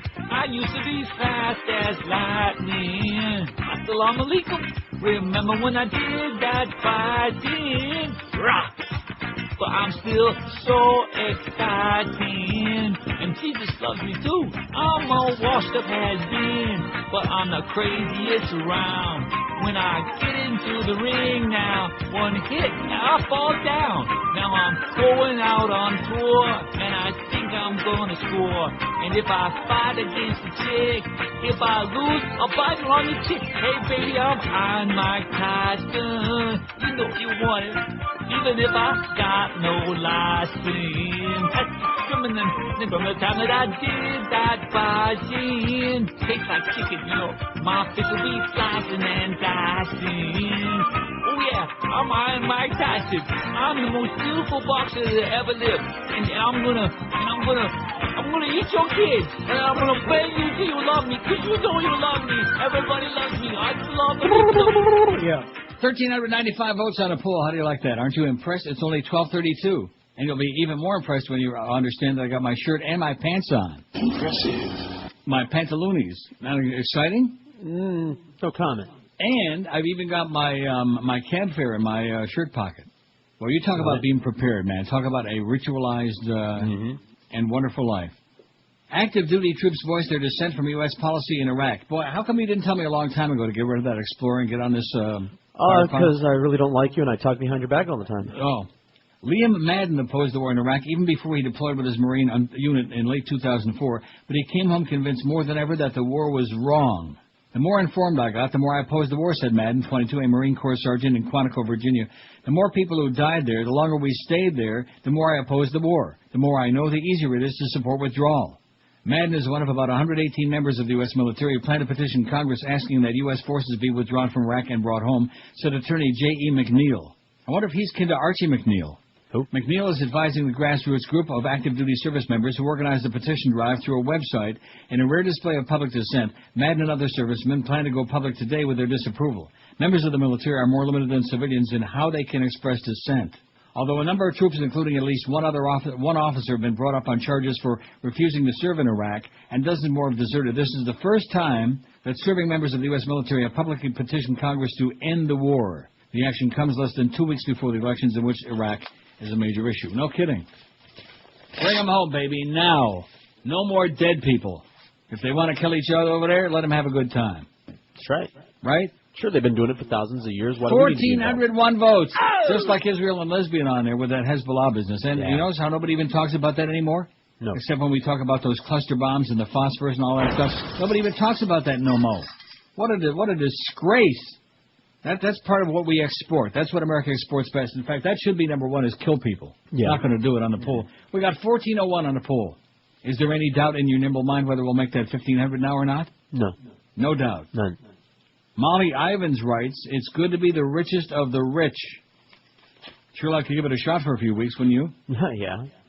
She says, oh, goody. According to the White House press office, President Bush will spend much of the next 2 weeks discussing what a swell economy we have. Did you know that the Dow Jones Industrial Average is at its highest point ever, and the NASDAQ ditto? Wow, breathtaking, huh? But the Dow is not a good indicator of how things are really going for the majority of Americans. I just love listening to the Bushies play with numbers. When Bush took over in 2001, he predicted a surplus of $516 billion for fiscal year 2006. Last week, the administration announced a 2006 deficit of $248 billion, missing its projection for this year by $764 billion. Bush said the numbers are proof that pro-growth economic policies work, are an example of sound fiscal policies here in Washington. This is highly reminiscent of Dick Cheney's recent observation about the Iraqi government. If you look at the general overall situation, they're doing remarkably well, he said. Bush's main talking point on the budget is that he cut the deficit in half. That would be from 2004, the year the White House inflated the projected deficit for political reasons. Even conservatives disagree. Brian Riddell of the Heritage Foundation says the White House has a track record of projecting budget numbers to be a lot worse than they end up, which therefore help them defeat the gloomy expectations and declare victory. If Bush does manage to make the tax cuts permanent, he'll add more than $3 trillion to the deficit over the next 10 years. The federal budget would be virtually in balance if there had been no tax cuts. Bush's version of doing remarkably well includes a trade gap, now a record $69.9 billion, up 2.7% since July. Short of a big correction in consumer spending, the best we can hope for is that the trade deficit stabilizes, Stephen Stanley, chief economist at RBS Greenwich Capital, told Bloomberg.com. Meanwhile, what we see in the economy as a whole is an immense shift of wealth from the poor and middle class to the very rich. It seems a little painful to have to point this out yet again after 6 solid years of it, but these are lies, damn lies, and statistics. Just to give you an idea of how dependable the Bush numbers are, the Department of Health and Human Services put out a press release a few weeks ago telling senior citizens that they'll have new options with low cost and that monthly premiums in 07 will be the same as in 06. The Medicare prescription drug benefit just keeps getting better, burbled HHS. They seem to have been taking too much in the way of prescription drugs. Henry Waxman, one of the most singularly useful members of Congress, found that average premiums will actually increase by over 10% next year. And for the lowest price plans, average premiums will be up over 44%. It's not merely confusing arithmetic, it's deceptive advertising, Waxman said. While lightening the tax burden for the rich, other parts of the Bush economic program continue to undermine the middle class of this country. As you may recall, in 2005, the credit industry successfully rammed a disgraceful bankruptcy reform bill through Congress. It's working out just the way we expected it to. Middle-class families are borrowing more than ever to make ends meet. Most families go under if A, they lose a job, or B, they have a health emergency crisis. One attorney sums up the legislation's impact. It's designed to make life miserable for anybody who owes money. It's a help the banks, squish the little guy law. Bush's remarkably good economy is good only for the richest. For the rest of us, incomes are stagnant, and education and health care costs are skyrocketing. The Republican Congress blindly rubber stamps policies designed to help only a few. Are you better off than you were 6 years ago? Ask Molly Ivins. Didn't we read that she's got breast cancer, Molly? You might have. I forgot. Yeah. What do you mean you forgot? You're so insensitive. I'm not keeping track of the breast cancer How do you cases. develop this hatred of women in your later years? I just don't understand. I don't hate women. Not all of them. No. Uh-oh, polls show X-rated page scandal hurting Republicans. There's fat... Point, which of course is outside the room there. Quasimodo. That they are developing a narrative and they are getting pretty close to all... There's fat Denny Hastert there. And look at that, he's got some sprinkles on his collar there. Yeah, Mark Foley. Mark Foley had something on his collar too, but it didn't look like sprinkles. It looked like somebody sprinkled it on his collar. 1,418 votes on the poll. Man, we got the 1,500 made in the shade. I would go back there and I would run into Clarence's office and just jump on his desk like Rumpelstiltskin. Just jump up and down screaming, "We got 1,500 votes today, you jackass!" Wouldn't that be great? Yeah. Take a picture of it. What do American now? And how are we doing on our my thing? Now, see, I haven't put that on here yet. Your thing? I haven't put it on my thing yet. On my MySpace, we had 699. We had 699 friends. All right. On MySpace. Now, is that pretty good? See, I have no gauge. Damn there's good. some really good stuff on there. Gaze? Are you looking at it? I'm going to it. And what does it say? When we started this morning, we had 699. You know, well, we hop over that 700 total a day. If we can make a new friend today on MySpace.com, wouldn't that be great? That'd be special. And, of course, if they happen to put a picture up there, and it's somebody that really turns somebody on, you know? That'd be better. Some young, living, and breathing person. Of legal age, of course. And we can all sit around and go, well, we wouldn't all be going like 700 that. even. 700 even. What did I tell you? This is the day, man. I'm going to play lots of machines today. The biggest names of best talent. It's in the air. I can smell it. Neil Rogers, Sports Radio 560 QAM. Stench of cow manure hovers over this performance by the Dolphins. Absolutely.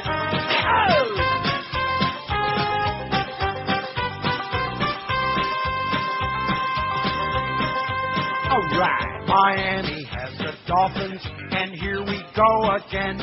Another losing season that's never gonna end. They never win, they never will, and I will never know why Sports Illustrated picked them to win the Super Bowl. And they're the Miami Dolphins, Miami Dolphins, Miami Dolphins number. How many teams in the league? 32. Miami Dolphins, Miami Dolphins. The same old story, nothing new. The Dolphins are such losers, they really are quite lame. I knew it from the very start, I watched the Pittsburgh game. And did you see the wimpy way Nick Saban threw that flag? Yes. Standing on the sidelines, he looked just like a fag. And they're the Miami Dolphins, Miami Dolphins, Miami Dolphins number. How many teams in the league? 32. Miami Dolphins, Miami Dolphins, their problems stick to them like glue. The Dolphins lost to Buffalo and then beat Tennessee. It's only by sheer luck that they pulled out a victory. And then they played the Texans, it almost made me sick. That stupid two-point pass play, that fumbling onside kick, and they're the Miami Dolphins, Miami Dolphins, Miami Dolphins number. How many teams in the league? Miami Dolphins, Miami Dolphins. Orlando Mare needs new shoes. The Dolphins can't control the ball, their running game is flat. As for their execution, well, I'd agree with that. They're always gonna blow a lead, of that you can be sure. And when they leave the field, still has a stench of cow manure. And they're the Miami Dolphins, Miami Dolphins, Miami Dolphins number. How many teams in the league? Miami Dolphins, Miami Dolphins. Give them another shot of booze. The Dolphins have no strategy, they play like idiots. Another couple games lost to the Patriots and Jets. I think they're all retarded, it's almost like they're cursed. Ask Jason Taylor and Zach Thomas which team is the worst, and they'll say Miami Dolphins, Miami Dolphins, Miami Dolphins number. Oh, what the hell, 32. Miami Dolphins, Miami Dolphins, Miami Dolphins, now they're through.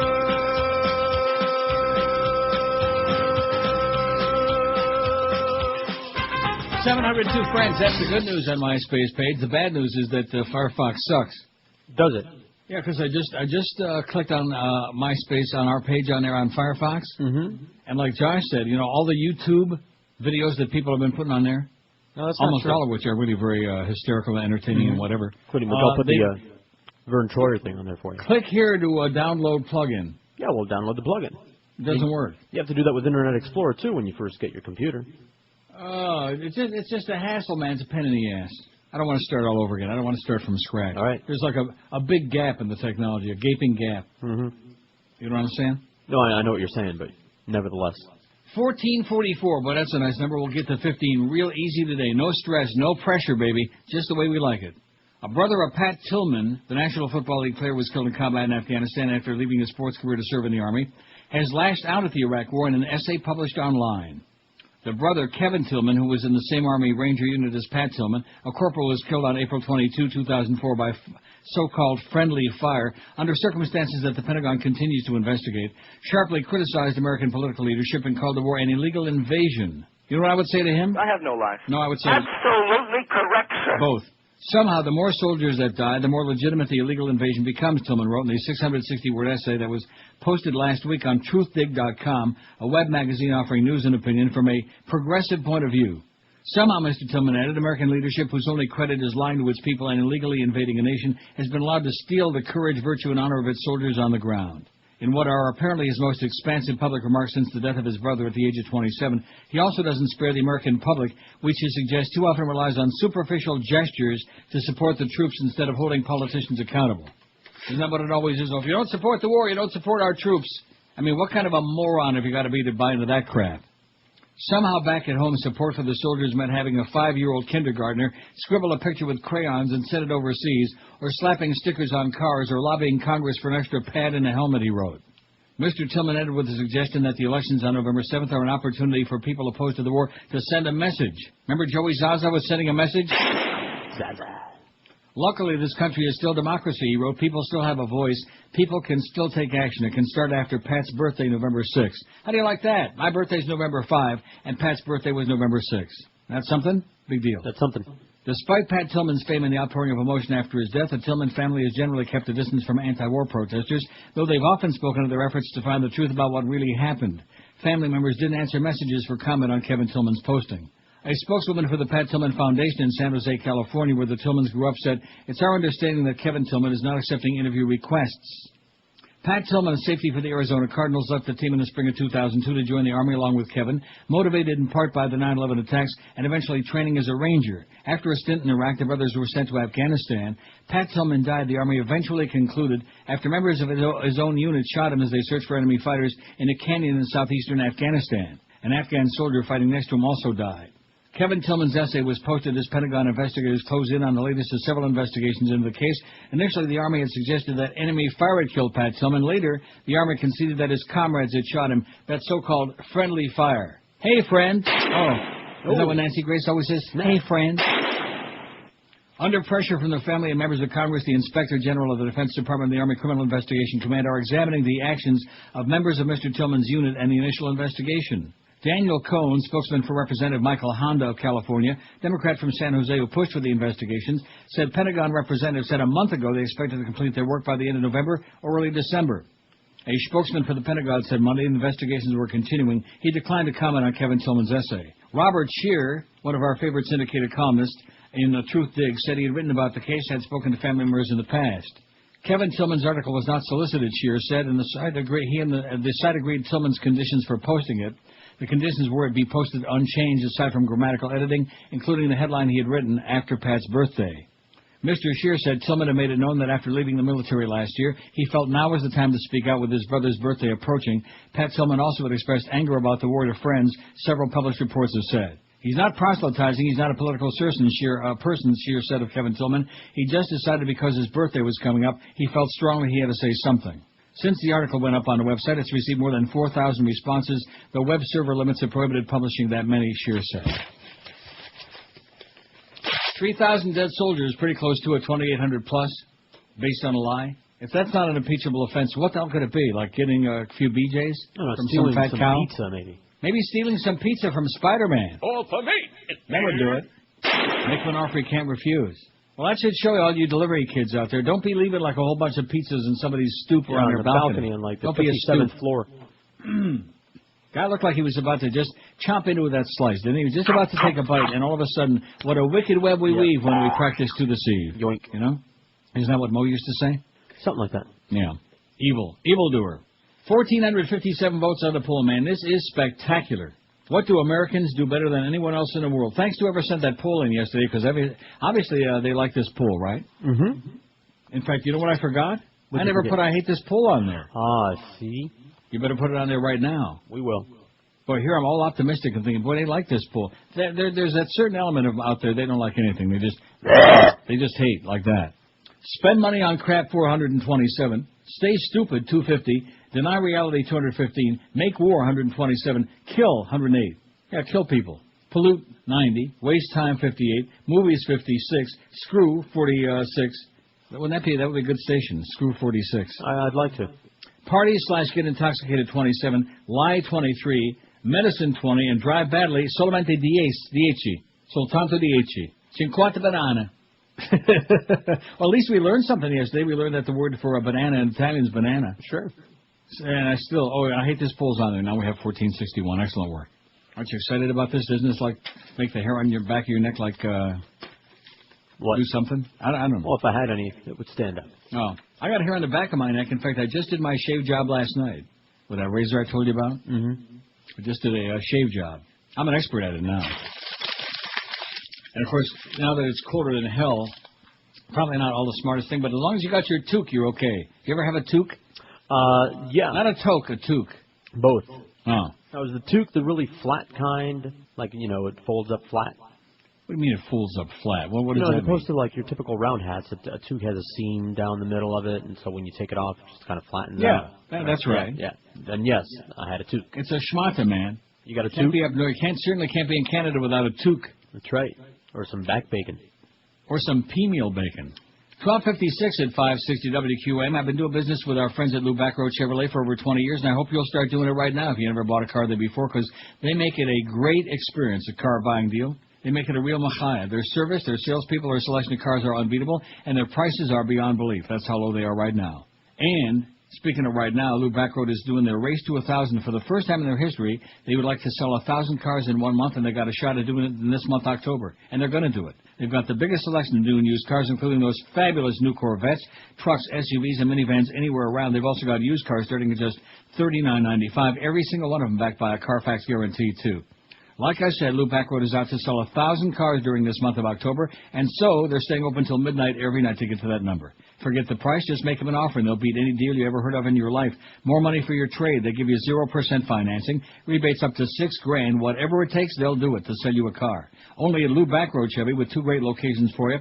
In Pompano Beach, a quarter mile west of I-95, and in Coconut Creek on 441, just south of the Sawgrass Expressway. Don't forget, Lou Backroad's staying open until midnight every night, so if you want an unbeatable deal, you still have a few days left this month. Get over to Lou Backroad right now for the best deal on Chevy you'll ever see in your life. Check out their website, Lou Backroad, B-A-C-H-R-O-D-T, LouBackroad.com. The biggest names, the best talent. This is Neil Rogers, Sports Radio 560 QAM. Boris Badanov. Since Fearless Leader has won, Natasha and I no longer have to look for Moose and Squirrel. Instead, we listen to the Neil Rogers Fair and Balanced 1 to 2 hour.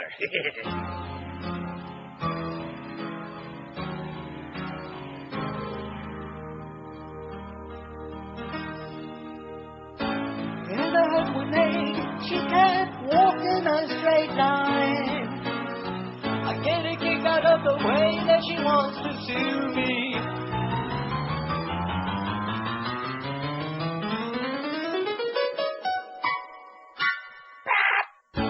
In the head with me, it was thinking lucky to be in my life.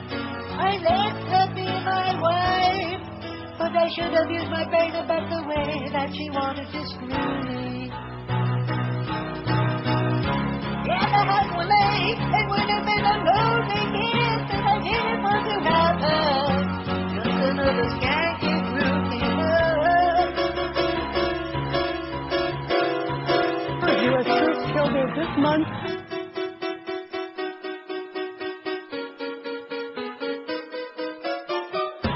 Yeah, the head was late. I must have been insane, 'cause sex was always difficult and crappy.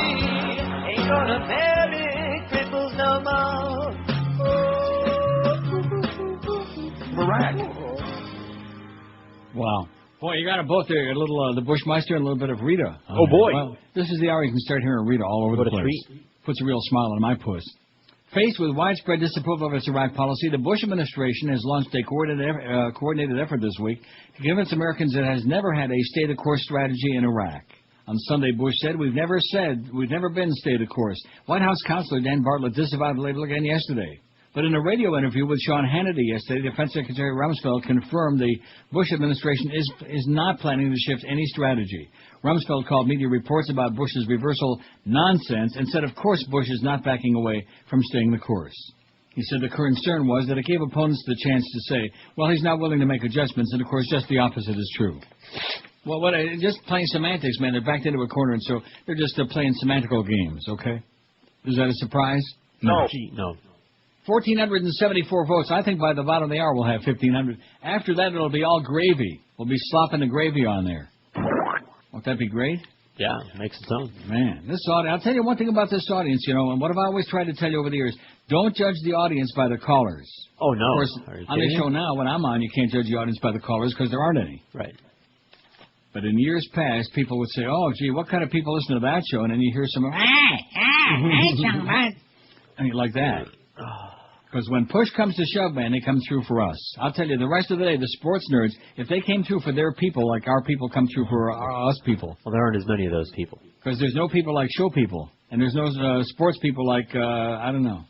There aren't as many sports people as some of these folks think there are. That's the they're all in here inside this building. We always said that.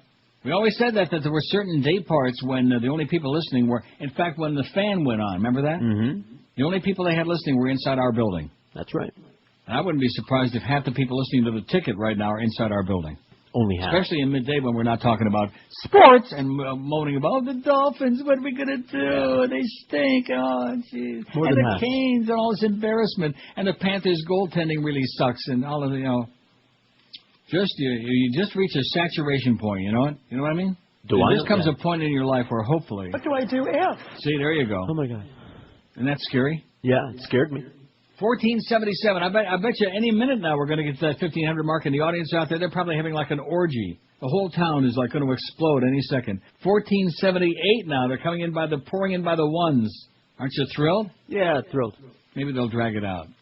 Automated calls from political campaigns across America are generating controversy, reports National Journal's Technology Daily. But the robocalls have not exactly provided some candidates in close races with the kind of attention they need heading into November, writes Michael Martinez. Oh, Michael Martinez, another guy whose name ends in Z.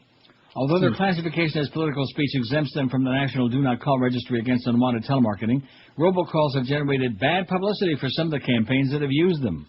The article uses the example of Democrat Larry Grant challenging Republican Bill Sally for the open Idaho 1st District seat. Bill says, "Don't call me Sally." Earlier this fall, complaints about automated calls swirled among potential voters who were receiving information about Grant by phone, writes Martinez, whose name ends in Z. Some of the complaints were directed to Grant's office. Grant's campaign did not make the calls, though. The National Republican Congressional Committee has assumed responsibility for the robocalling operation, a move that the Grant campaign called a desperation measure by the GOP. Robocalling is ruffling feathers in other races, too. This past week, complaints surfaced in Michigan about automatic calls that were critical of Governor Jennifer Granholm, who's in a tight race with her Republican challenger, Dick DeVos. The calls contained slightly vulgar language that some who received them found offensive. Maybe they said crap. She don't know crap. Campaign laws in Michigan don't require the senders of robocalls to identify themselves. A group calling itself Michigan Working Families took responsibility for the messages at the end of the recordings. The Michigan Republican Party has, of course, denied any involvement, of course. Automated calls have also been used to raise awareness about ballot initiatives. Senator Hillary Clinton recently lent her voice to calls in California against a proposal to require minors seeking abortions to notify their parents or get waivers from a judge. You getting any robocalls? No, of course, we don't answer our home phone anymore. Oh, there is a Quasimodo, the soon-to-be former Speaker of the House. 1486.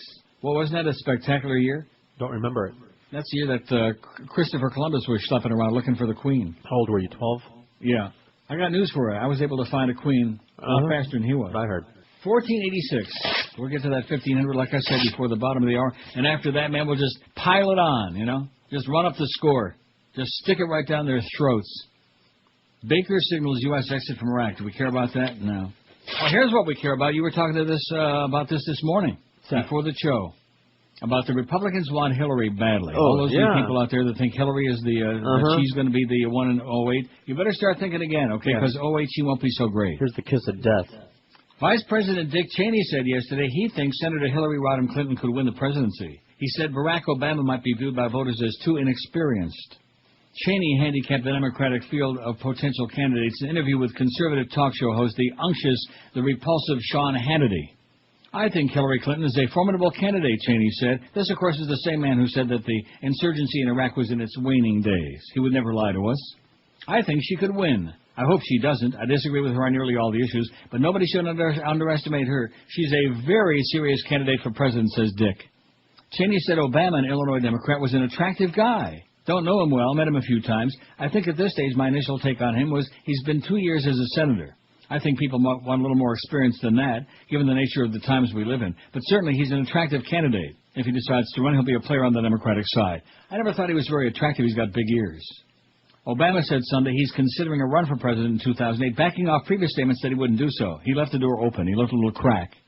As for himself, Cheney said he wouldn't budge from his oft-stated decision. He will not run for president. It's firm, final, fixed, irrevocable, the vice president said. I don't know how else I can say it. If nominated, I will not run. If elected, I will not serve. Fat chance, you lying sack of crap. Cheney also said he was optimistic about Republican hopes in the November 7th elections. I think we'll hold the House and the Senate, he said. See, they always quote thee like Bush said the same thing. What do they expect him to say? From adopting. Meanwhile, Time magazine reports that David Banda's father says he won't try to win the boy back. Time now for a check of the forecast. NBC Weather Plus meteorologist Kristen Cornett. It's happening, and you just can't believe it. Surreal doesn't even come close to describing it. It's like it's a joke. It's like watching a Saturday Night Live sketch. It's so far beyond anything that you can even comprehend, the fact that she is actually on the air there. A person who cannot speak is a broadcaster. It would be like somebody who's had their vocal cords surgically removed. Well, let's put you on to do the 6 o'clock news. You know, that might explain that sound, too. What's that? Her sound. I think she's had her vocal cord surgically removed. Maybe just a little scratch. That's Kristen. Come on, let's give us some good news. Oh, wow. Yeah. And the fact that there actually are people who watch it and take it seriously, this was even more distressing. Oh, yeah, some of those fat shut-in housewives? That I do not believe. I bet you they love her. Of course, I guess they got her signed to a contract, so they got to pay her, so they figure they'll stick her ass on there somewhere. Plus, she's so attractive. Yeah, she must have the pictures. $14.95, wow, plus tax. When we come back after this break, we're going to have over 1,500 votes, and they're going to be, if you would open up the door downstairs and run across the street, out just in the middle of Ives Dairy, in the middle of 441, you're going to hear screaming and hysteria going on when we get to 1,500 votes. Because they think they're making inroads here in midday. And now, of course, that news station, which, you know, that's one of the most mysterious things. If you look on that website, it's kind of like they don't know what the hell they got on here. The biggest names, the best talent. This is Neil Rogers. Nice going, Norma. Sports Radio 560 QAM. Thank you, baby. The father of a one-year-old Malawian boy, 1,506 votes, by Madonna, says he's happy his son is escaping poverty. Local officials say the pop star plans to adopt a child while she's in the country, visiting a project that she funds for AIDS orphans. Relatives say the star and her husband Guy Ritchie are to adopt David Banda. Maybe there has been confusion with the name Donna. Donna is colloquial for rich woman, and Madonna, the star. I still have things I want to do and things I want to say. And, you know, people want to hear it, then that's great. Went to Malawi the other night.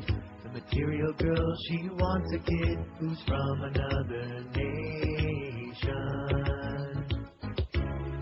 Her and Guy felt that it was right, since Brad and Angelina went and gave them inspiration. I've always felt that my kids are around the world.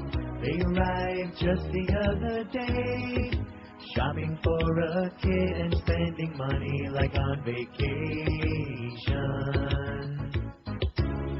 Guy turned to her as if to say, hey, there's one, he's waiting just for you. It does appear that one of the world's richest superstars has adopted a 13-month-old boy. They make a lot and on a plane they flew. Little David said, Mama, you know I'm crazy for you. Adopt the boy down in Africa. Went to Malawi because adopting's a fashionable thing. Oh, this could be just another one of those stupid publicity stunts that she's famous for, could it? No, she really loves him. Right. That's what she wants. 118 at 560. WQAM, we got Curtis for the Mad Dog at 2. The Power Hour with Hank Solo. He's going to be doing it by himself at 4. I'm sure he's got plenty of practice. 5 to 6:30, it's the rest of the Hank Goldberg Show. Panther Preview, 6:30 to 7, followed by the Panthers at the Rangers at 7 o'clock. Then the Eddie K Show. Eddie looks really old in that picture. Looks about 90. Good guy, though, but he looks old. The co-founders of Air America Radio have formed a new liberal talk radio network. Just what we needed, man. Maybe this will work. That promises to promote freedom and social justice. That's according to the new company's CEO, Mike Newcomb, who said, by the way, you'll be pleased to know that not only have we got 1,506 votes, I got my shoes on. Mike Newcomb says Nova M Radio, a Phoenix-based network formed by Air America co-founders Anita and Sheldon Drobny, will make its first broadcast October 30th. About 30, man. Shortly before Air America filed for bankruptcy earlier this month, Newcomb said he and the Drobnys made a proposal to take a controlling interest in Scare America, but the offer was declined 2 weeks before the company's reorganization petition was filed. Newcomb said the new network is a competitor to Air America and that the Drobnys invested in Nova M Radio because they believed in the business model of liberal talk radio and wanted it to continue to grow. The Drobnys and Newcomb are the principal investors in Nova M Radio and plan to seek additional investors. With strong management and good financial controls, we believe this is a very viable business, and we plan to demonstrate it as such, said Newcomb, a physician who made an unsuccessful bid for Arizona governor in 2002. The new network will include shows by host Mike Malloy and Peter B. Collins. Oh, man. Who are they? Never heard of them. And a nonpartisan program by pollster John Zogby. Newcomb, who previously had a show on Phoenix Area Radio, will also host a show. Joe Trippi, who helped run Howard Dean's Internet-fueled presidential campaign in 2004, will also serve as a media communications consultant for the network. Nova M Radio is leasing and running KPHX AM Radio in Phoenix and KDXC AM in Little Rock, Arkansas, and has commitments from other stations to run its programming. The network also intends to lease or buy other stations, Newcomb said. Oh, my God. How do you like that? Yeah. Another liberal network, a phantom network. They're in Phoenix, they're in Little Rock, they're in Syracuse, I understand, maybe? Yeah. Canandaigua. Setting the world on fire. East McKeesport. Man, it's like the gigantic wave of liberal talk, just flooding the airwaves. What a joke. Yeah, speaking of that. Oh, breaking news. There's Senator Barbara Boxer of California. What's she hawking about? In terms of 2,700 plus Americans headed toward 2,800 if we haven't already passed it, plus 20,000 and more severely damaged and injured. Enough is enough. Tell us how we're going to get out of Iraq and do it in a way where the Iraqis feel that, yes, we have made the sacrifice. The headline on there, President Bush mocks Democrats for dancing in the end zone. Huh. Sounds like a racial thing to me. Mm-hmm. Fish is still not a healthy choice. So, and this is from the Providence Journal. Do you eat fish? Sometimes. Ooh. What about you, Josh? You a fish guy? Oh, yeah. Ugh. Like trout? Well, ocean fish, mostly. I've seen a few trout in my time. Lots of mercury. It's a whopper of a fish story, and unfortunately, it says here, some consumers are swallowing it hook, line, and sinker.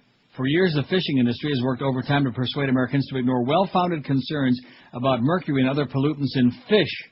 Now the industry is having a new report commissioned by the National Oceanic and Atmospheric Administration as more evidence that fish is a healthy food. But as a physician and nutritionist, we are deeply skeptical of the industry's spin campaign.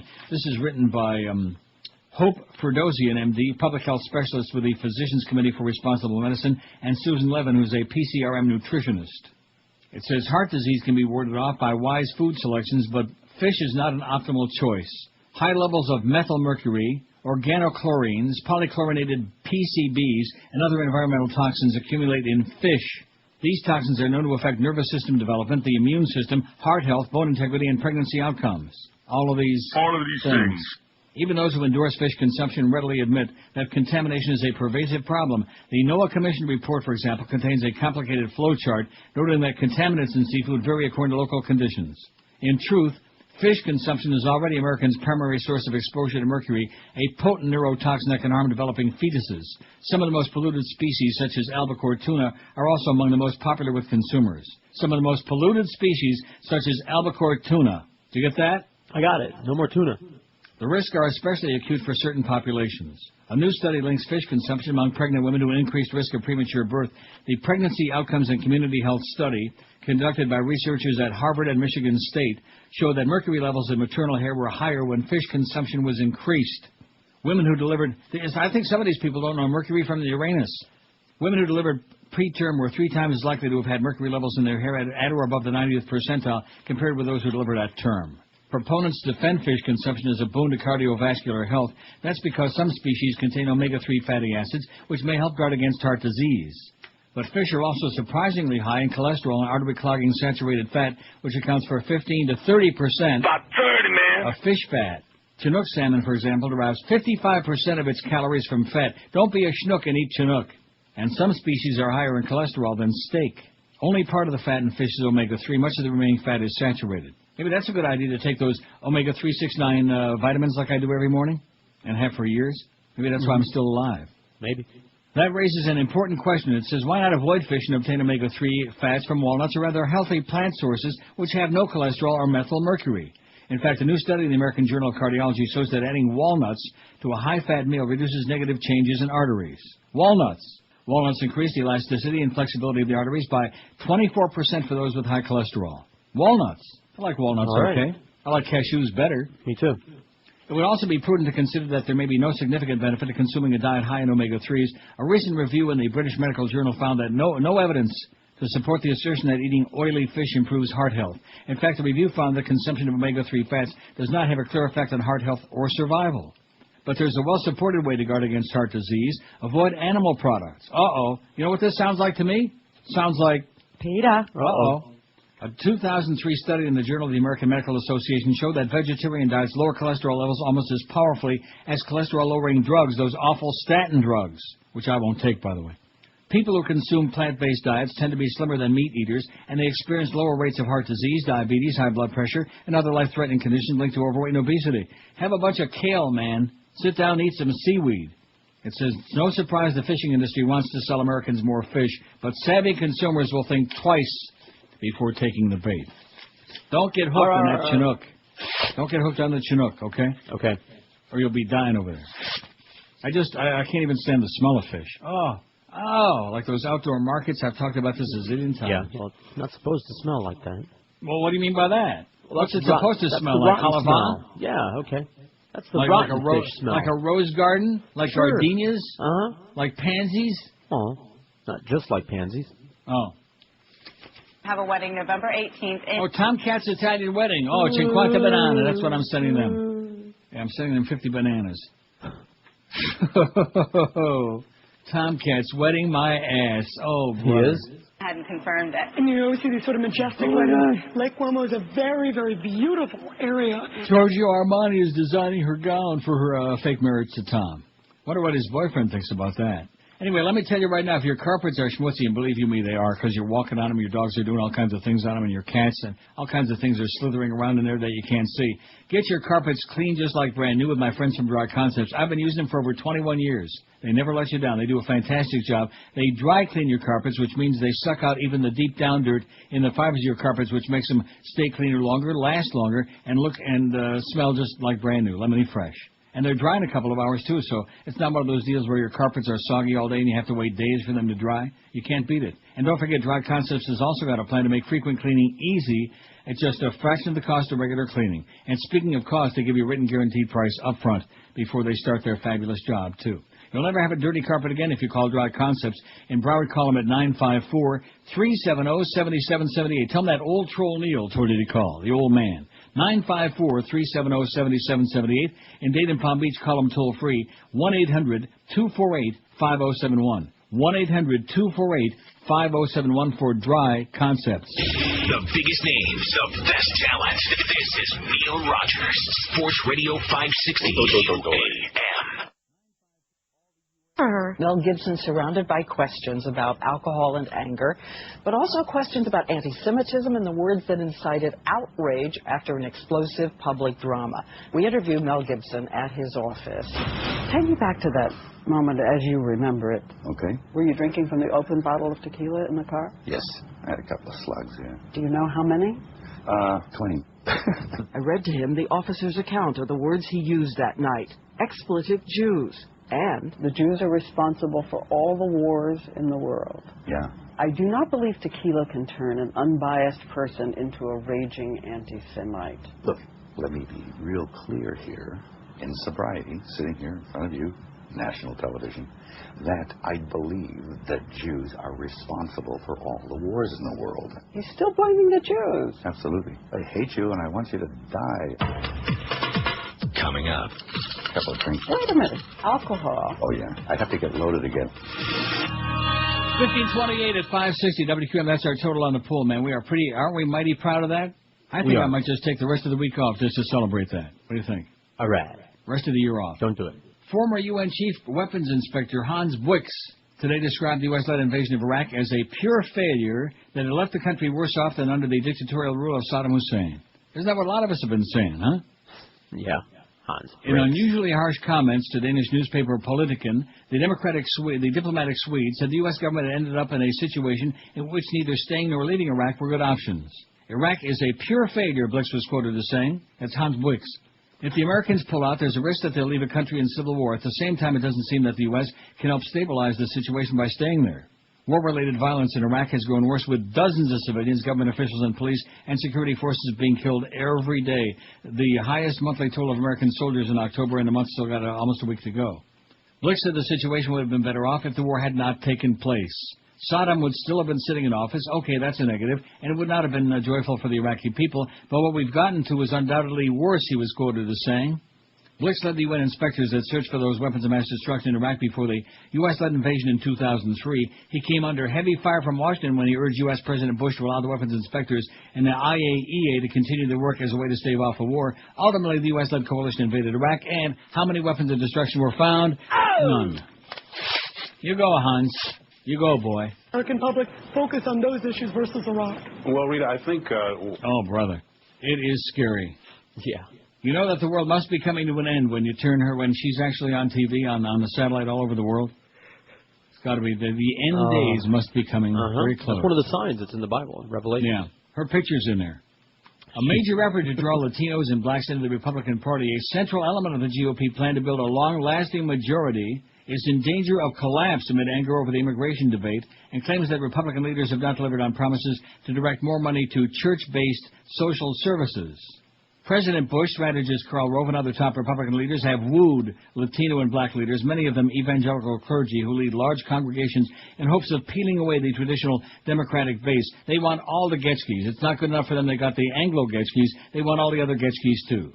But now some of the leaders who helped Bush win in 2004 are revisiting their loyalty to the Republican Party, in some cases abandoning it. There is a fissure, and I doubt it'll be closed in this election, said the Reverend Luis Cortez Jr., a Republican who founded the annual National Hispanic Prayer Breakfast that has featured Bush every year since 2002. His Philadelphia-based Esperanza USA boasts a national affiliate network of more than 10,000 churches. The Latino backlash has grown so intense that one prominent, typically pro-Republican organization, the Latino Coalition, has endorsed Democrats in competitive races this year in Tennessee, Nebraska, and New Jersey. The coalition is chaired by Hector Barreto, the former administrator of the SBA, the Small Business Administration under Bush. Its president is a former strategist for the Republican National Committee.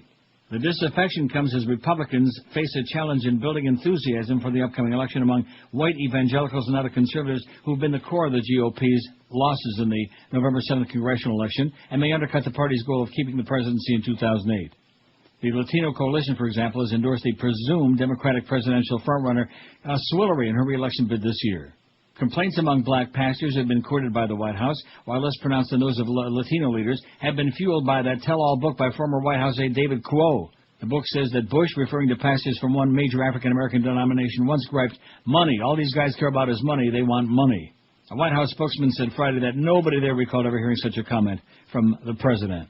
The Reverend Eugene Rivers, a Boston Pentecostal minister and one of about 24 black clergy invited to a series of White House meetings with Bush, said Friday that black leaders have been wooed with assurances that their social service groups would receive money from the president's faith-based initiative. But Rivers said the bulk of the money had gone to white organizations, leaving black churches on the sidelines, while the Democrats were dancing in the end zone.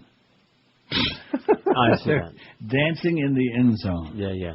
Wow. What the hell does that mean? His mom were at the store selling popcorn for a troop fundraiser when the man grabbed the boy's money and ran off.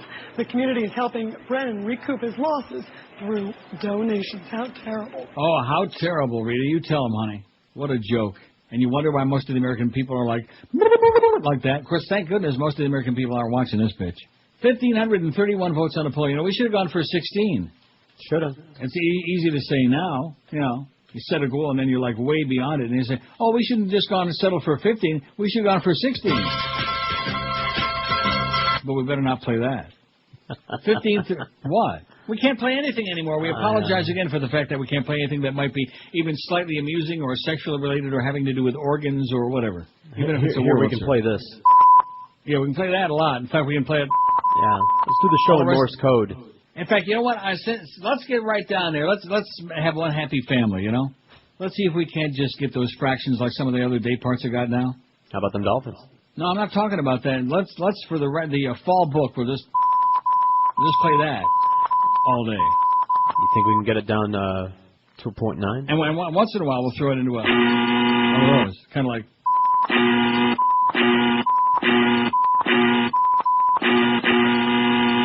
1531. What do Americans do better than anyone else in the world? Spend money on crap. 449. Although you'll be amazed to know that Americans are exporting crap at a very, very rapid rate. Any crap you can get in America, you go anywhere in the world. You go, oh, there's some of that American crap. Stay stupid. 268. Deny reality. 222. Make war. 130. Kill. 111. Kill people. Pollute. 95. Waste time. 60. Movies. 57. Screw. 47. The old in-out. Party/get intoxicated 32, lie 24, medicine 21, drive badly 10, and I hate this poll, only 5. Now I realize we just put that on there, but that is a shocker, isn't it? Yeah, well, all the haters already voted. No, seriously, only 5.3% out of 1,534 votes, which means we're really making some serious inroads, Joel. The audience is making a big comeback. Wait till that August disappears for them. Remember last year they had that 1 month, I think it was April of 2005? When they had that big 18 to 34, they had a few wired diaries or some crap. Oh, that's going to be our demo. We're going to kick in. And then all of a sudden, that disappeared.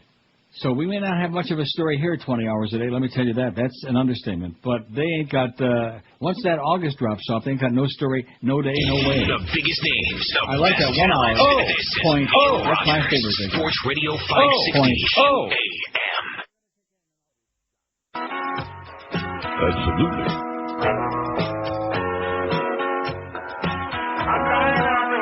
Never washed his hair or seemed to have a care, Cobain. His name was Kurt, now he's pushing up dirt, Cobain. Wiping drool from his chin, doing heroin, Cobain. Nirvana was hot, and now it's Kurt they ain't got, Cobain. He got high, said goodbye, then he died, Cobain.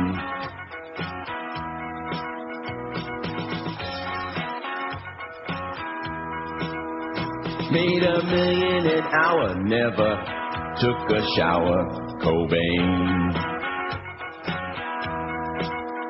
He's a #1 hit in heaven's big mosh pit, Cobain. He'll meet Elvis the King and say grunge was my thing, Cobain. So if you're filled with doubt, don't take Kurt's way out, Cobain. He got high, said goodbye, then he died, Cobain. I just had a brilliant idea for a great new format. WDED, All Dead Artists. Excellent. Dead Radio. Well, we can relate to that some day parts. Yeah, the Dead Air Show. 1,542 votes on a poll, man. It is overpowering. It is impressive. I'm going to put like a little note in my shoe. 1,542 rhymes with shoe and Jew. I got my shoes on. I already told you that. Mm-hmm. Convenience store operator 7-Eleven Inc. is telling franchises to pull a high-caffeine drink from its shelves because of the product's name. That's why I just played that, in case you haven't figured that out. Cocaine. You can't be drinking no cocaine. Oh, I thought things went better with Coke. You do. You stir it in there. The company acted after getting complaints from parents of teens who are a big part of the drink's target audience. Our merchandising team believes the product's name promotes an image which we don't want to be associated with, said Margaret Chabris, a spokeswoman for 7-Eleven. Chabris, or just plain Briss. Cocaine comes in red cans with the name spelled out in what are meant to resemble lines of white powder. According to the label, each 8.4 fluid ounce can contains 280 milligrams of caffeine, more jolt than a cup of coffee, a can of Coca-Cola, or a leading energy drink, Red Bull, but no cocaine, of course. The drink is made by Redux Beverages of Las Vegas, which markets it as the legal alternative. Hannah Kirby, the company's managing partner, said 7-Eleven stores didn't account for many sales of the drink.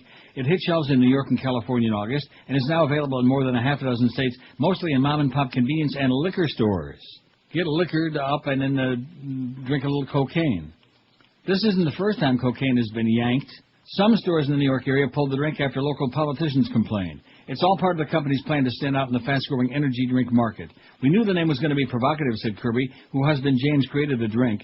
Kirby said the company wasn't glorifying an illegal drug in the eyes of its young customers. Kids understand the difference between a controlled substance and an energy drink, she said. Chabris, the 7-Eleven spokeswoman, said the Dallas-based chain is recommending that franchisees not stock the drink. Chabris said a vendor that isn't recommended by 7-Eleven dropped the product off at some stores in Northern California. She said she didn't know how many stores carried it. 7-Eleven stores sell other energy drinks, which nutritionists warn can cause caffeine and sugar highs, followed by crashing lows among kids who consume them, sometimes several in a row.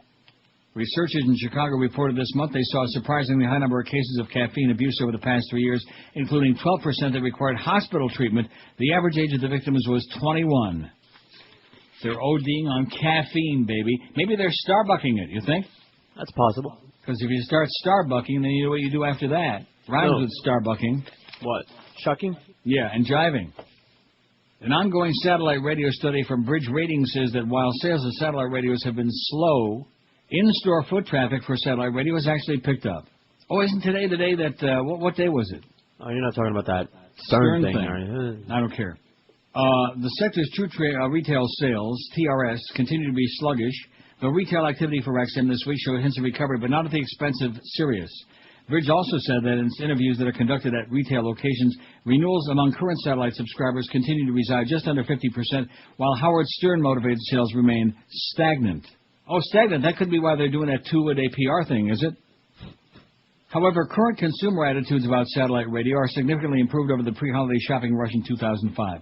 If these attitudes should turn into actual behavior over the next 6 weeks, the satellite radio industry may be able to improve on the year's disappointing growth curve. If this does not happen, the holiday shopping season may not be enough to generate sales comparable to last year. Third quarter results now show the satellite radio industry at just over 12 million subscribers, says Bridge, so its original forecast of 1.2 million fourth quarter subscribers may be trimmed if holiday marketing efforts are more sluggish than 2005. Based on the third quarter, Bridge Ratings also has reduced its yearly projections for satellite radio, now estimates that XM will end the year with 7.7 million subscribers and Sirius with 5.9 million. Bridge also estimates original industry projections will increase in total 2006 satellite subscriptions of 6 million, will now be closer to 4.5 million, with Sirius maintaining a 60% share this year, with 2.7 million new subscribers compared to XM's 1.7. By year's end, satellite radio's 13.5 million subscribers will represent approximately 4.5% of the U.S. population. Pretty slim. Narrowcasting. That's what it's narrowcasting, like doing sports talk. Like talking about baseball cards 20 hours a day. You know, or like talking about coin collecting, numismatics. How about the collectible station? Wouldn't that be great? Ooh. We could have Mr. Ego on with Norma Kent. They can talk about baseball cards. Sure. I can talk about collecting stamps as a kid. Bottle caps. Magyar, what was it? Magyar, Hungary? Magyar something. Huh? And Poland, Patska Polska. Well, see, when you have the stamps from all those foreign countries, man, you got got to speak a little like Cinquanta Banane, like that. Seriously, if I ever see those people there again, I'm going to yell out, Acha Pikia, Menage la Miseria. Those are the only words I know. Well, you'll have to go online and, learn some new ones. I have learned appropriate a couple. ones. Like I'm going to yell them out right now. Like Baba Black Sheep. Or Babalu. 1,551. We would have made the 16 if Josh would have just been a little more optimistic at the beginning of the show at the get-go. I have been, man. Don't blame me. Have been what? Optimistic. About what? I was hoping for a 1,600 piece. 1,600 piece? Yeah. We got your piece. What do you think of that? Dead Artist Station. Sure. You got 3 of the 4 Beatles are dead. Yeah. And Ringo Starr might as well be. That goes to show there's no God. George Harrison is dead. John Lennon, Paul McCartney. What am I saying? 2 of the 4 are dead.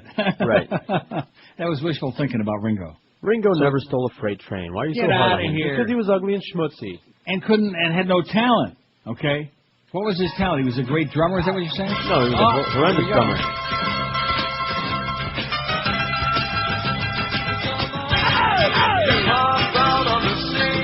Okay, that's enough of that. Didn't Ringo remake that? He ripped that off. Ripped that off. It's 16. Didn't he do that? Yeah, he did that. I was playing it in the background. You just didn't hear. I was trying not to hear. I don't want to hear no Ringo Starr. So Paul McCartney's still alive? How can you tell? You don't look it. Well, no thanks to Heather. But yeah, he's still kicking. All the dead artists, all the time. One of these 2 guys is dead. Okay, that's good enough. You don't like my WDED, all death radio. Have the Doors on there, Jim Morrison? Yeah. Pasty Patsy Cline. See, it won't make any difference whether it's like rock or C&W, or just as long as they're dead. That's the only qualification. Play a lot of 2-pack? Right. Well, not too much. How about a 6-pack of cocaine? 153 at QM. We shouldn't be talking like this because we got that young punk Curtis standing by. We don't have the Mad Dog, who's a real pervert. We got Curtis coming up at 2. I guess Mad Dog's on vacation the rest of the week, huh? Maybe he went up to Michigan. Not a good time to be doing it. The biggest names, the best talent. This is Neil Rogers, Sports Radio 560 QAM.